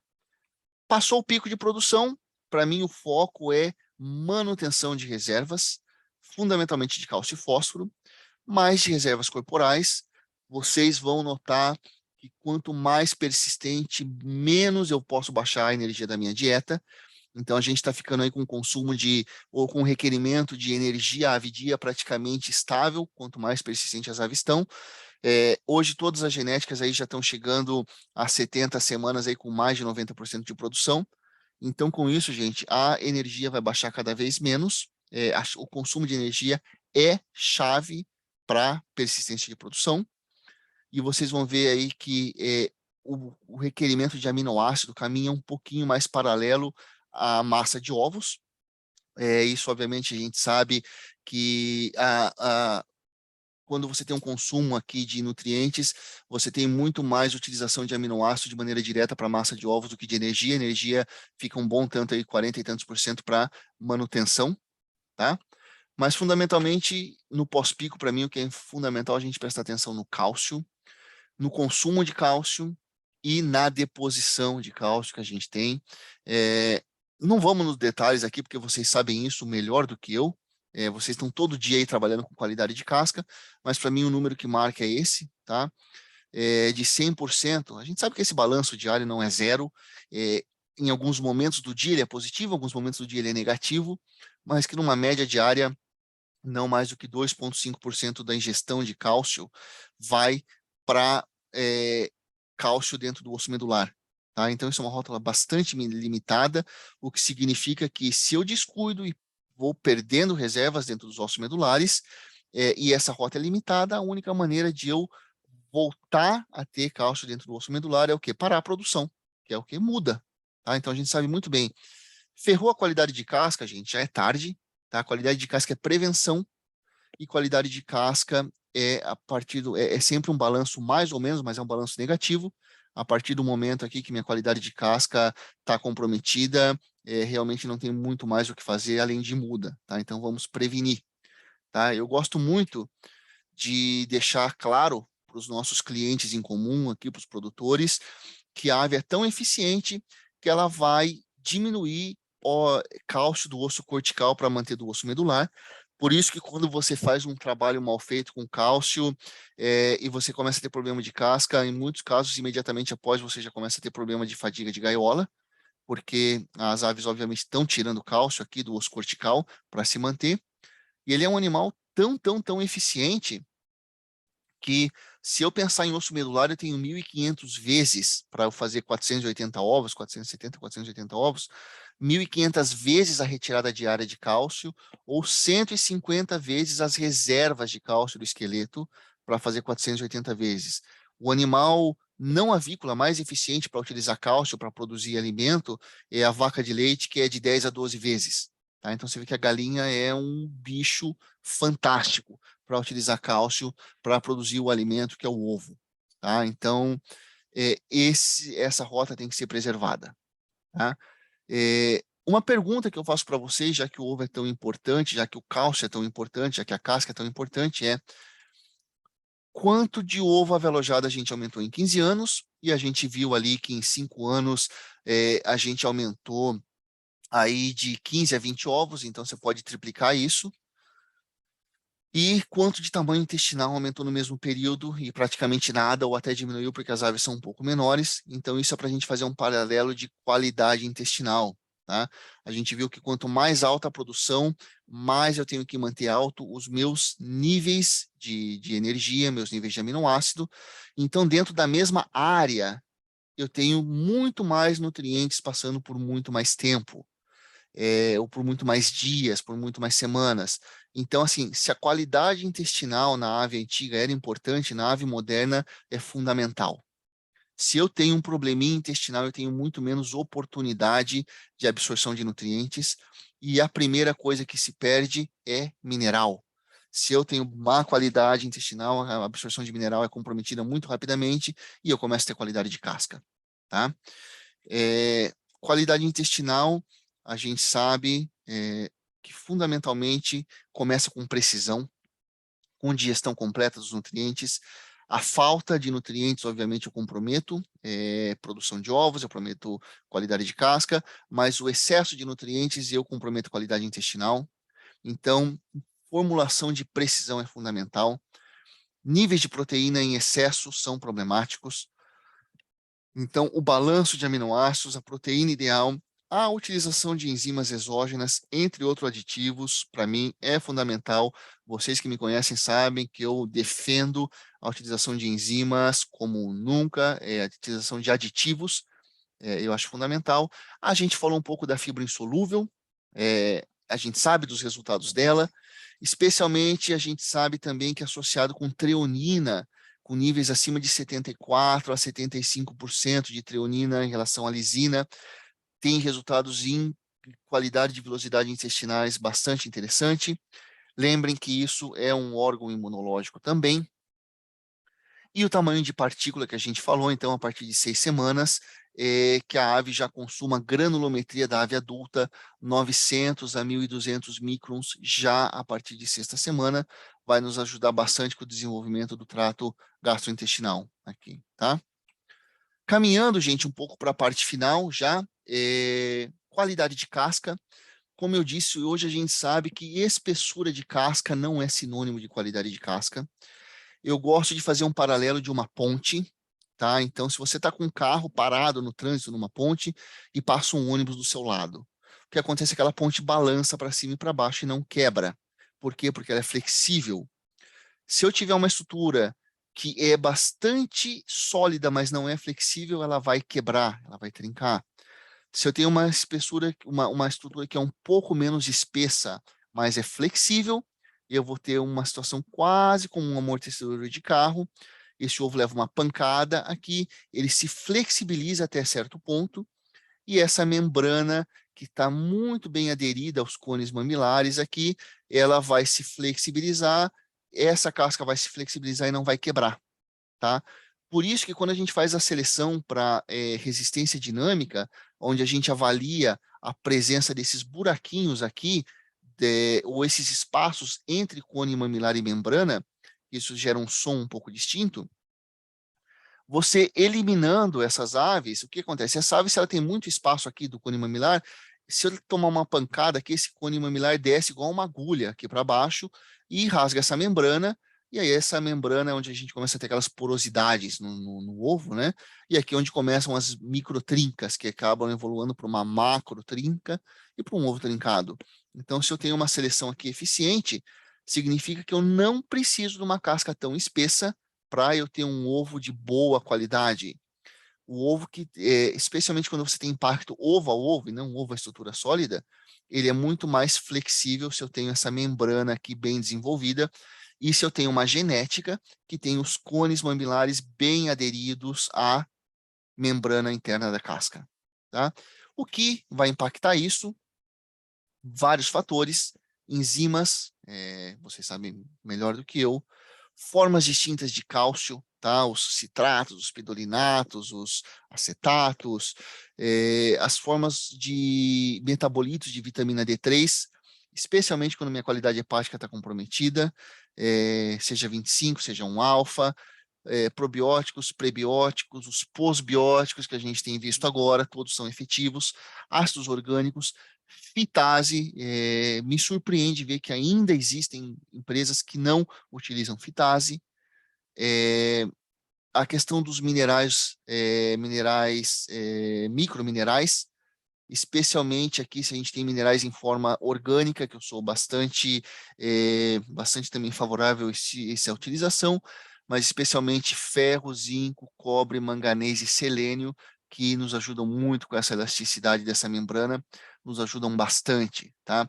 Aminoácidos e até algumas vitaminas aqui nos ajudam bastante, a associação de niacina com triptofano também é importante, mas nos ajudam muito a ter essa flexibilidade, tá? No final das contas, gente, o que a gente percebe, então, que eu tenho duas fontes de cálcio para a minha casca de ovo. O cálcio que está na minha ração e o cálcio que está nos ossos. Mas, quando eu tiro o cálcio dos ossos, lembrem-se que eu não tiro cálcio, eu tiro fosfato de cálcio. Eu tiro cálcio e eu tiro fósforo desses ossos. Então, o que eu tenho que tentar fazer? Eu tenho que tentar entender meus ossos como uma conta poupança, uma conta onde eu vou tentar colocar o máximo possível e tirar o mínimo possível. Então, o que eu quero é maximizar a dependência de cálcio da minha casca da ração e não utilizar tanto aqui a minha conta poupança. Porque, obviamente, se eu estou tirando cálcio, eu estou tirando cálcio, eu estou tirando fósforo, eu estou tirando cálcio de uma fonte extremamente limitada e de reposição de cálcio extremamente limitada. E eu tenho que lembrar, gente, o quê? Que eu estou consumindo gramas de cálcio por dia, mas eu estou consumindo miligramas de fósforo por dia. Por isso a gente acaba entendendo que quanto menos eficiente eu sou em utilizar cálcio da ração e quanto mais cálcio eu tiro dos ossos, mais eu aumento o requerimento de fósforo da ração. porque eu estou tirando fósforo, mas eu estou absorvendo muito menos fósforo, eu estou tendo muito menos fósforo aqui por dia, vindo da alimentação, que eu tenho aqui de 10 a 14 vezes menos de ingestão de fósforo do que de cálcio diária, tá? Então, a gente acaba vendo realmente isso, que os requerimentos de fósforo são bastante variáveis em função de quão bom ou quão ruim a gente é em manejar cálcio dentro de uma empresa. A gente sabe que as aves têm uma regulagem bastante eficiente de consumo de cálcio em função dos requerimentos e que isso é variável durante o dia. A gente está vendo que se a ave tem acesso livre ao cálcio, um programa de luz de 6 da manhã a 8 da noite, a partir de 1 da tarde, esse consumo de cálcio aumenta 7, 8 vezes, porque obviamente o que a ave está tentando fazer reserva de cálcio para que ela tenha esse cálcio durante a noite. 80, 90% da formação de casca acontece quando a ave está dormindo e não está comendo, por isso a reserva de cálcio é fundamental. A ave é muito boa em se autorregular. Uma ave que não tem ovo no oviduto não vai consumir o mesmo cálcio. Um macho, para quem lida aí com reprodutora sabe, não vai consumir cálcio extra, cálcio grosso. Então, não se preocupem em hipercalcemia com cálcio grosso em um lote que está com boa produção, porque não vai acontecer. Então, lembre-se de ter um pico de consumo de cálcio às 5, 6 horas antes do horário de escuro, e por isso, para mim, faz totalmente sentido você ter aqui comedouros somente com cálcio grosso, como a gente está vendo aqui nesse caso de gaiola de ave fora de gaiola. Suplementação de calcário grosso manual, aqui em galpões verticais, como a gente está vendo nesse caso. Gaiolas piramidais ou galpões californianos, como a gente está vendo nesse caso aqui da Ulambra, onde a gente vê aqui um galpão, um carrinho de ração convertido em um carrinho de suplementação de cálcio grosso. Suplementações manuais ou automática de calcário grosso na linha de comedouro, comedouro, com calcário grosso. Então aqui isso é automático, isso é manual.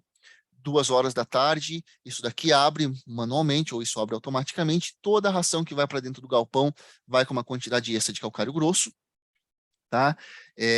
Isso eu posso regular, inclusive esse daqui é o sistema nosso aqui da Highline, eu posso regular o quanto que isso move mais rápido ou menos rápido, até para dosificar a quantidade de calcário que cai aqui dentro. Tá? Isso está ficando tão popular que já tem empresas de gaiola, tá? Que já estão fornecendo esse sistema aqui, sistema GRIT, então de eu ter uma dosificação, uma suplementação automática de calcário grosso nas linhas de calcário, nas linhas de ração, perdão, e aí toda a ração aqui vai para dentro do galpão com uma quantidade extra de calcário, tá? E a questão que sempre vem é essa, né? Se eu estou aumentando o calcário, eu preciso ajustar o fósforo para a suplementação desse calcário, e todo mundo sabe qual é a minha resposta, né? Depende. Depende porque a gente sabe que sim, eu preciso de mais fósforo quando eu tenho mais cálcio, mas eu sei que se eu sou mais eficiente e eu estou consumindo cálcio no momento mais adequado, eu também estou abaixando meu requerimento de fósforo, tá? Se vocês viram no ESPN em 2019, tinha uma publicação mostrando resultados excelentes de casca com níveis de fósforo jamais superiores a 0,15. Era 0,15 de fósforo disponível no começo da produção e 0,12 no final. Ou seja, era só o cálcio, era só o fósforo que a fitase extraía dos grãos, nada de mineral, nada de fosfato, nada de farinha de carne, mas era uma prova aqui com cálcio trabalhado aqui praticamente de maneira digestível, uma medição completa de solubilidade dinâmica de calcário, com análise de cálcio osmótico circulante, então eu tinha uma precisão bastante forte no cálcio, o que permitia trabalhar com fósforo tão baixo assim. Tá? Então a gente sabe que se eu estou trabalhando com um cálcio mais adequado, os requerimentos de fósforo são mais baixos. A gente viu aí que todas as casas genéticas estavam com níveis de fósforo bastante elevados, por isso que você via tanta loucura com fitase sem problema nenhum, porque tranquilamente os requerimentos de fósforo eram de 20 a 40% menores do que se pensava. Tá? A gente tem outras dúvidas. tá? Alterações diurnas no apetite por cálcio. A gente viu ali aquele quadro do Lisson, a gente sabe então que as aves consumindo cálcio disponível, elas vão comer mais pela tarde do que pela manhã. Então a pergunta é, se eu tenho mais partição de alimento pela manhã ou pela tarde, isso afeta meu requerimento de cálcio e fósforo? Se eu tenho mais à tarde, mas se eu tenho distintos tamanhos de partícula, isso também afeta? Por exemplo, se é 100% fino, se é de 2 milímetros, se é de 4 milímetros, se é 20% solúvel, se é 40% solúvel, tudo isso vai afetar o requerimento de fósforo e, por consequência, de cálcio. As aves afetam positivamente a secreção ácida para a solubilização de cálcio à tarde. A gente sabe e imagina que sim, que as aves têm uma solubilidade dinâmica de cálcio em vivo, que ela muda durante o dia. Então, isso pode alterar um pouco como a solubilidade in vitro nos faz pensar sobre cálcio. É exatamente isso, como relacionar verdadeiramente a solubilidade do cálcio in vitro e em vivo. Qual que é o percentual de ingesta diária de cálcio que vem da seleção do calcário grosso no momento ali da tarde ou que vem da dieta? Isso pode mudar também a quantidade que a gente está dando de cálcio durante o dia. Quanto o cálcio precisa permanecer dentro do trato gastrointestinal das galinhas? Quanto precisa permanecer se ele está consumindo mais de tarde ou mais de noite? Como a gente correlaciona o percentual de cálcio grosso no esterco com o equilíbrio de cálcio da ração? Se eu tenho 6%, 8%, 0% de cálcio grosso no esterco, que informação que isso está me dando sobre a solubilidade do meu calcário? Sobre o horário do que eu estou tratando as galinhas? E como a nutrição, o suplemento de cálcio afeta, então, as necessidades de fósforo? Então, assim, gente, tem muita questão, eu acho que ainda mal ou não respondida sobre cálcio, que a gente precisa aprender.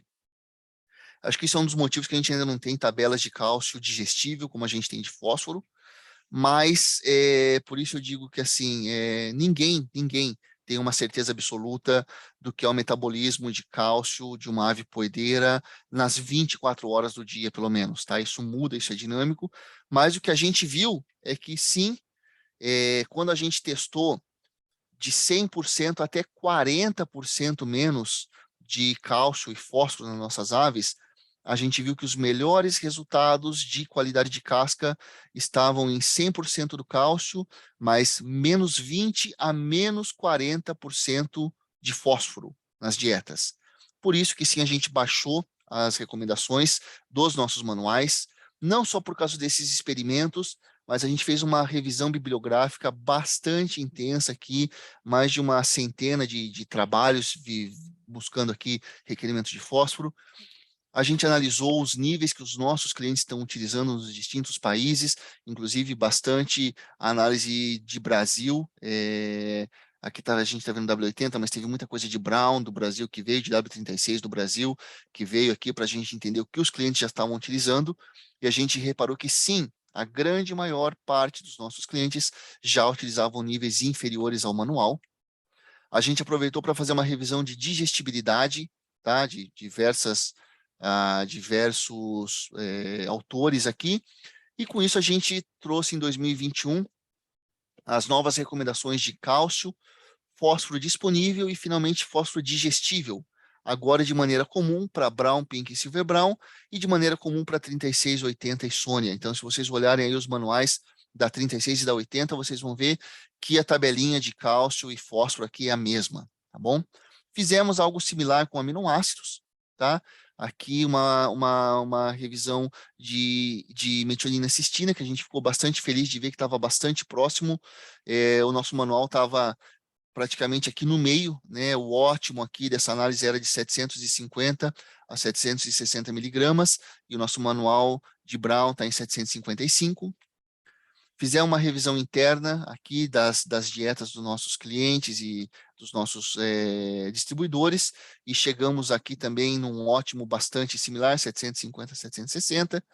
Fizemos uma avaliação aqui bastante grande dos outros aminoácidos, muita coisa brasileira, muita publicação brasileira. Então, vimos treonina, vimos triptofano, vimos valina, vimos isoleucina, vimos alguns trabalhos um pouco mais antigos aqui, trabalhando com proteína ideal, Vou passar um pouco mais rápido aqui, massa de ovo versus suplementação aqui dos aminoácidos, né? O Perazo, bastante coisa aqui que a gente utilizou dele, ele realmente investiga bastante aqui a questão de aminoácidos.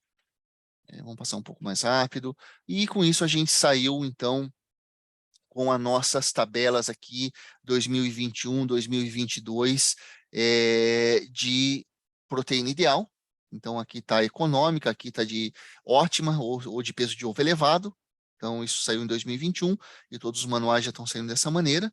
E nesse momento que a gente está fazendo também é uma revisão dos níveis de vitaminas e minerais.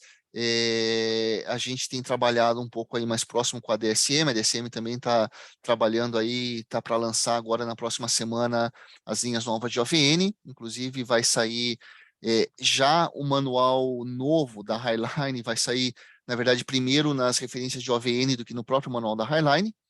Então, a gente deve ter aí para 2023 também uma atualização completa dos níveis de vitaminas e minerais, tanto para a parte de comercial como para a parte de reprodutoras, tá? Então, gente, bastante informação. Era mais ou menos isso que eu tinha para falar para vocês. Eu sei que é muita coisa aí, mas eu vou estar disponível aí para vocês para perguntas e também aí, posteriormente, a gente já se conhece, a grande maioria de nós. Então, eu estou disponível depois também para a gente estar conversando aí por WhatsApp, por telefone, o que precisarem, ok? Muito obrigado. E, uma vez mais, aberto aí a perguntas. Boa tarde a todos. Vitor, obrigado pela apresentação. Tem algumas perguntas aqui. Diogo Gambado, parabéns pela palestra, muito interessante. Com relação ao processo de seleção genética, como são definidos os níveis nutricionais das dietas das linhas puras? São dietas basais ou vocês fazem dietas mais adensadas nutricionalmente? Legal, Abraço. Diogo. Puta, pergunta bacana, Diogo. É bem legal, cara, porque o Dene é bem enfático nisso comigo, sabe? A gente não dá nenhum tratamento especial, tá? Para essas aves, não são dietas adensadas, são dietas com perfil aí milho, soja, a gente bota um pouquinho de trigo, tenta quando tem colocar um pouquinho mais de cereal de inverno, porque a gente sabe que grande parte dessas aves nunca vai ver milho e soja na vida delas, né? As que vão para a Europa, para a parte de África, para a parte aí de Austrália, mas são dietas básicas, cara, são dietas aí na casa de 2.800 e pouco até 2.740, 2.700 e pouco, dieta bem comum que a gente está utilizando, com a diretriz que não se utilizam aditivos que não são primordialmente utilizados pela indústria. Então, por exemplo, fitase, obviamente está aqui no pedigree, porque 80% do mundo usa fitase, mas se eu for colocar um aditivo que somente 10% do mundo utiliza, por mais que eu possa uniformizar e me dar ganho genético, eu não utilizo porque a indústria não utiliza e eu não quero, então, selecionar uma ave numa condição que ela não vá encontrar a campo, tá? Mas assim se definem os níveis, tá? Em função do que a indústria utiliza e em função de eu ter a possibilidade de eliminar, obviamente eu não quero ter que a diferença genética se dê por uma deficiência nutricional, então é o mínimo possível para que as aves tenham todos os requerimentos nutricionais, mas nada de especial para não criar uma condição artificial. Ok, tem mais uma aqui do Laureano Galeazzi. Na região sul do Brasil, em aviário não climatizado, período de inverno, o consumo da Highline Brown está com até 120 gramas dia. Uhum. Na sua opinião, se elevarmos os níveis nutricionais, reduziria o consumo ou manteria? Qual que é a resposta? Depende. Depende. Depende, Laureano, é show de bola essa pergunta, cara. A gente tem visto, sim, consumos de até 117, 118, na verdade. Provavelmente isso está arredondando para 120. E a gente tem colocado, cara, fundamentalmente na questão de peso corporal, tá? Eu tenho visto, primeiro, a Highline Brown, se eu não tomo cuidado, ela fica pesada de 12 a 18 semanas. Uma coisa que a gente notou as aves que superam de 3 a 5% de peso corporal excessivo nessa fase, elas são muito mais glutonas, elas são bem pouco eficientes em regular consumo de ração em função de densidade energética. Então, eu diria que se esse é o caso, se você tem ave já pesada, não. Aumentar a energia, ela não vai reduzir consumo. Agora, se você tem uma ave que está no peso, que está na massa de ovo, que não está com camada de gordura elevada, e seu trabalho, sim, com um aumento de energia percentualmente mais alto do que o aumento de aminoácidos, eu reduzo o consumo de ração, sim. Tá? Então, acho que depende um pouco da condição que está essa ave. E a gente tem uma conta aí, Laureano, de mais ou menos 1,6 a 1,8 quilocalorias por ave dia para cada meio grau, que você é a resposta dela a pico de produção, tá? Quando eu saio da termoneutralidade. Então, se eu aumento meio grau, eu diminuo 1,6 a 1,8 quilocalorias por ave dia o requerimento. Então, isso dá uma dieta, dá uma balizada também no que a gente precisa mudar aí de nível em função da temperatura. Suelen Gazola, Vitor, te parabeniza e está perguntando se o conteúdo da apresentação será disponibilizado. Sim, eu vou disponibilizar um PDF para vocês. A gente não pode disponibilizar PowerPoint por diretriz do grupo, mas todos esses slides vão ser disponibilizados como PDF. Carlos Paraguaçu te parabeniza, excelente apresentação. Legal, obrigado. E Cláudio Maurício Franco, boa tarde, Vitor. Parabéns pela apresentação. Fale um pouco do uso de rações pré-iniciais peletizadas trituradas, com o intuito de melhorar o ganho de peso e, principalmente, melhorar a uniformidade e viabilidade até a 4ª semana. Sim, como eu disse, eu sou bastante defensor, tá, dessa prática, estava na minha apresentação. A gente sabe que existem algumas vantagens até na questão de disponibilidade do amido com essa peletização. A gente sabe que esse formato de ração não permite que a ave selecione alimento e tenha uma ingestão desbalanceada de ingredientes e, por consequência, de nutrientes. A gente sabe que o controle de qualidade das empresas que fazem essa ração, em geral, é mais rígido do que de uma empresa comercial. E a gente sabe que essas empresas têm aditivos, têm enzimas, probióticos, ácidos, tem óleos essenciais, tem um monte de coisa que dá para pôr aí nessa ração que se paga como um investimento nesse momento. Então, o que eu posso dizer é que sim, que esse ganho de peso é provado. Eu dou apenas uma ressalva com cuidado com as dietas de frango peletizada, que a gente vê às vezes o pessoal utilizando para poedeira, que elas tendem a ser um pouco mais elevadas em sódio.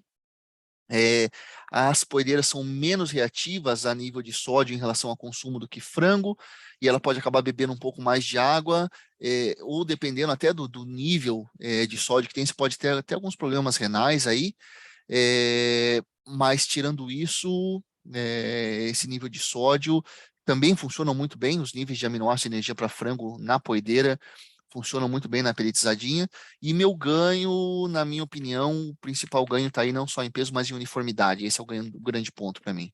Então, eu sou bastante favorável.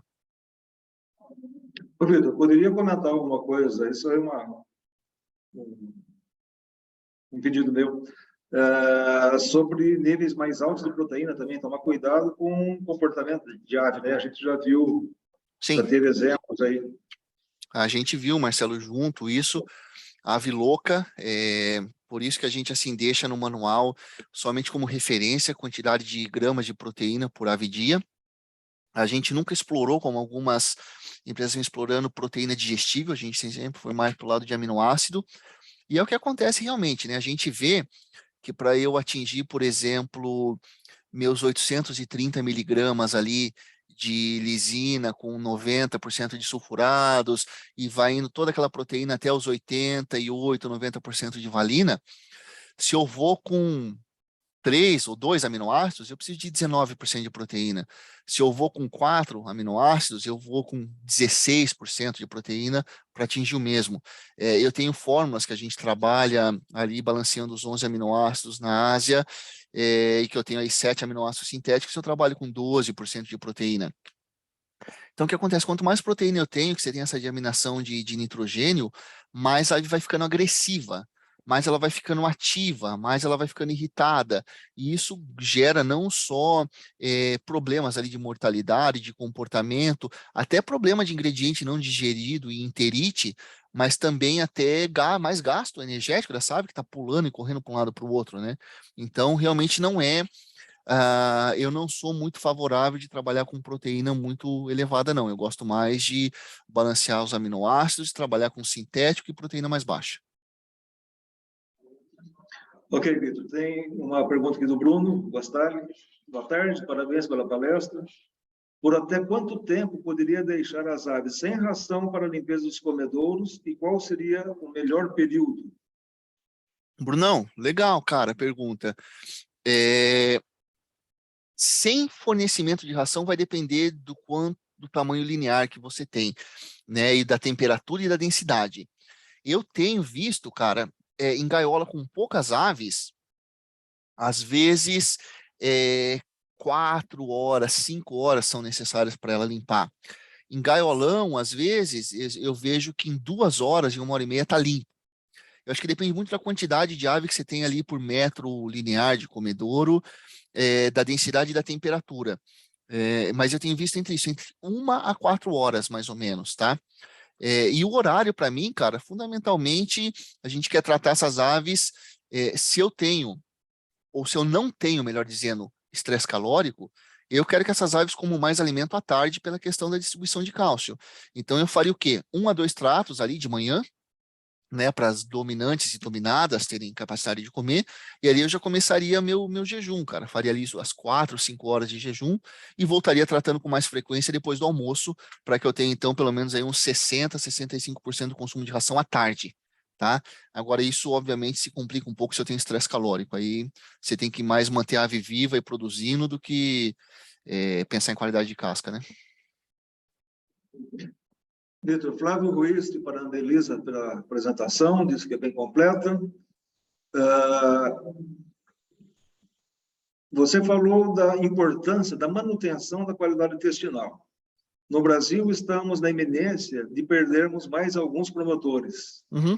O que os produtores no restante do mundo têm utilizado como substitutos aos antibióticos melhoradores de desempenho? Sim. Cara, essa pergunta é muito bacana, cara. Essa pergunta é muito bacana.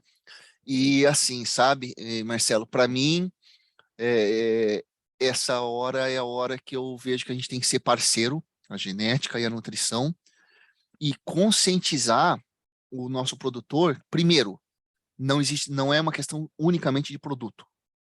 Não existe produto mágico que vai solucionar os problemas e que vai agir como um antibiótico com a mesma eficiência. A gente sabe disso, tá? Existe probiótico, prebiótico, ácidos orgânicos, óleos essenciais, extrato disso, extrato daquilo, tudo vai ajudar. Mas a gente sabe que nada vai ser tão martelada, tão pancada como um antibiótico. Então, é um conjunto, cara. O que o pessoal tem feito é um conjunto. É usar tudo isso, sim, todas essas alternativas, mas fundamentalmente mudar a cabeça, cara. Mudar manejo, fundamentalmente densidade de aves, fundamentalmente intervalo entre lotes e um bom vazio sanitário e fundamentalmente, meu amigo, manejo de esterco. Se você não tiver isso bem feito, manejo de esterco, intervalo entre lotes, limpeza, desinfecção bem feita, não existe substituto de promotor de crescimento que vai atuar da mesma maneira. Vitor, mais uma aqui do Rafael Inocentini. Vitor, parabéns pela apresentação, excelente. Sobre o desempenho, você já abordou muito bem a correlação entre o peso aos 35 dias, 12 semanas e os resultados. Agora, sobre o sistema imune, quais efeitos esperados e o que já viu a respeito? São totais, Rafa. Cara, peso de 5 semanas, a gente vê aves muito menos. É legal que você vê assim, na mesma granja, às vezes, lotes que são criados em momentos diferentes e que tiveram melhor peso de recria, seja por um momento climático, seja por alguma outra coisa, melhores do que os outros lotes, eles são muito menos afetados por desafios sanitários. Até os desafios crônicos, a gente viu isso nas áreas de laringotraqueite, a gente vê isso nos lotes que estão com problemas mais sérios aí, com os Newcastles, com as influenzas de baixa patogenicidade, os lotes que têm peso até 5 semanas, a quantidade de aves e a severidade das aves afetadas são menores do que os lotes que não atingiram peso até 5 semanas. Vitor, Guilherme, infelizmente, cortou um pedaço do nome aqui. Parabéns pela apresentação, Vitor. Aves criadas soltas têm apresentado o comportamento de choco. A genética tem avançado nesse sentido? Sim, sim, é o Guilherme Lima, tá? Sim, tem Isso, avançado. Agora, isso é bastante manejo também, né, Marcelo? A gente sim seleciona, a gente tem as provas ali que a gente viu, na Jean Arthur, a gente tem as provas no México, que realmente são bastante importantes para isso. A gente tem provas na Itália, a gente tem provas na República Tcheca, todo com isso, cara. A gente tem provas na China, tudo buscando isso, tá? O comportamento de ninho dessas aves. Agora aí vai ter muito de manejo, vai ter muito de programa de luz, vai ter muito de como se acende, como se apagam as luzes dentro de um galpão, áreas de sombra, intensidade, distribuição, tudo isso vai afetar aí esse comportamento dessa ave no sentido de choco ou de produzir ovo até fora do lugar. Tá? A gente tem trabalhado nisso sim. Ok. Tiago Lourenço, parabéns, Vitão. Como está a tendência para ingredientes alternativos, preços e disponibilidades? Uhum. Nestas crises dos últimos 2 anos, o que rolou mais de interessante ou eficiente como exemplos? Forte abraço, Bruno. Cara, legal, Thiago. Não sabia que você estava aí, bichão. Bom saber.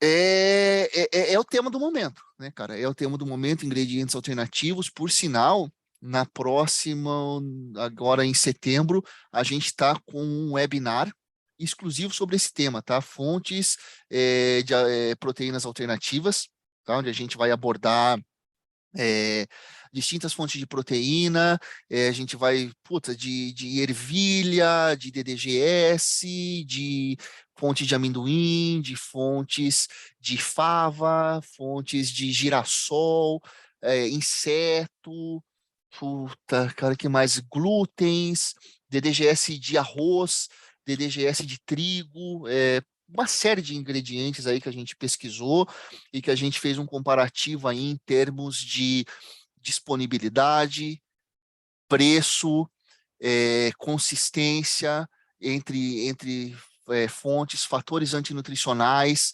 Então, assim, dentro aí de 15, 20 dias, esse webinar vai estar rolando, tá? A gente vai começar a soltar soltar os convites em breve, mas esses ingredientes que eu citei, eu acho que foram os principais, e a gente tem visto aí realmente uma busca por tentar comprar direto do produtor, a gente tem visto substituições dos cereais, das fontes proteicas, por outras fontes, que elas acabam sendo menos proteica, mas acaba tendo um pouquinho mais de energia, o que acaba ajudando. Mas eu acho que esses ingredientes são os principais, e atenção, cara, tá todo mundo voltado para a produção de insetos, né? O Black Soldier aí, como é que é o nome desse eu não me lembro o nome dele em português, mas enfim, essa larvinha aí, a farinha disso, que é uma farinha que é bastante úmida, cara, 40%, 60% de umidade, que você tem um gasto assim fodido para secar ela. Então, assim, a gente tem visto viabilidade, cara, muita. Agora, viabilidade a custo acessível que tem sido o problema. A grande maioria, cara, dos ingredientes alternativos que eu tenho visto, eles estão presentes, eles ajudam a substituir soja, ajudam a substituir milho, mas muito poucos com redução de custo, tá? Então, esse é o desafio. Disponibilidade, consistência e preço.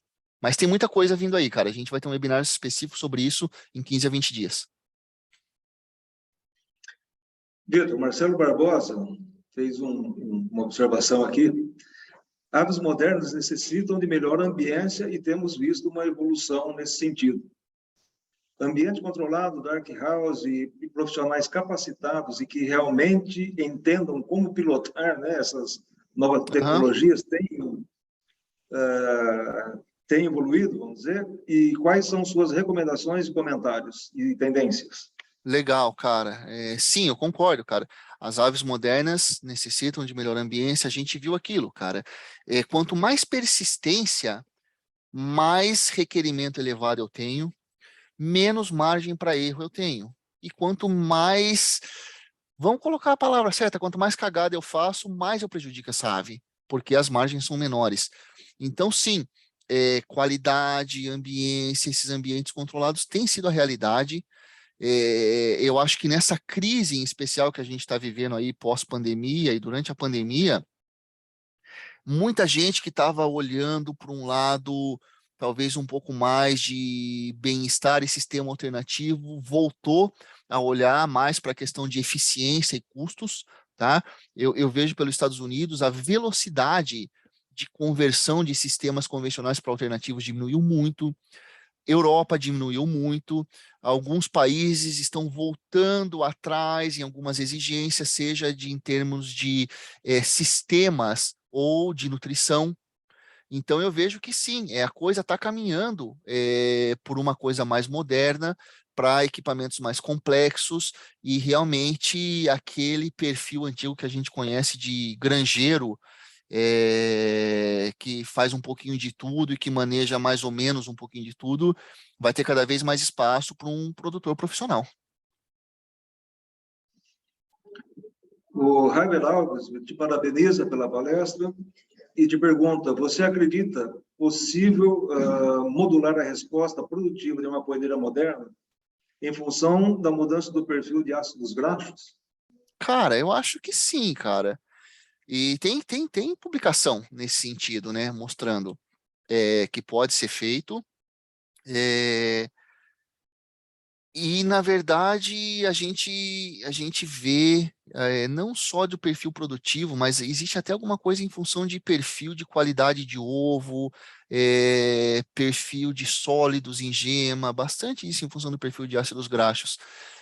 O que eu acho que, assim, pode ser feito, eu gosto disso, a tecnologia está aí para isso, mas o que eu vejo que a gente ainda quer dizer, na grande maioria dos casos, a gente tem que dar uns 2, 3 passos atrás e resolver o básico primeiro ainda, sabe, Marcelo? A gente tem aí muito produtor que não tem a menor ideia do que a galinha está comendo, a gente tem muito produtor que não tem a menor ideia do que a galinha está bebendo, não tem nem contador de ovo na granja, não tem uma noção que um andar, às vezes, ficou 3, 4 dias sem ração.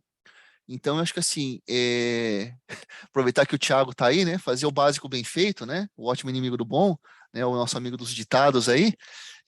Tem que fazer o bom bem feito para depois pensar no ótimo. Acho que a partir do momento que a gente tiver tudo controladinho, a gente vai conseguir ter esses resultados que a gente tem a nível de investigação e de pesquisa, que com certeza balizam e são válidos, mas conseguir ter eles mais a campo. Tá? Ok, se não tiver mais nenhuma pergunta, podemos encerrar. Até o Legal, momento. gente. Eu agradeço demais aí pela participação de todos. Eu me desculpo aí uma vez mais pela mudança de planos aí no último minuto.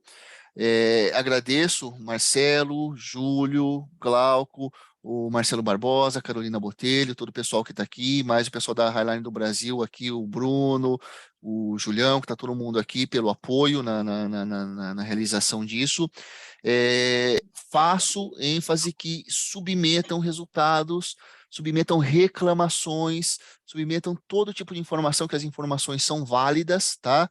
E contem com o serviço técnico aí da Highline do Brasil para apoiar vocês e para fazer uma parceria aí no que vocês precisarem. A gente é muito favorável ao sistema aí de ir fazer uma mesa redonda com os nossos clientes em comum, sentar junto, trazer uma empresa de vacina junto, vamos sentar todo mundo junto e resolver o problema do cliente todo mundo junto, tá? Eu agradeço demais aí vocês por terem dedicado aí já 2 horas e pouquinho aí para ouvir esse cara falar aqui e trocar um pouco de ideia. Agradeço demais, gente. Muito obrigado.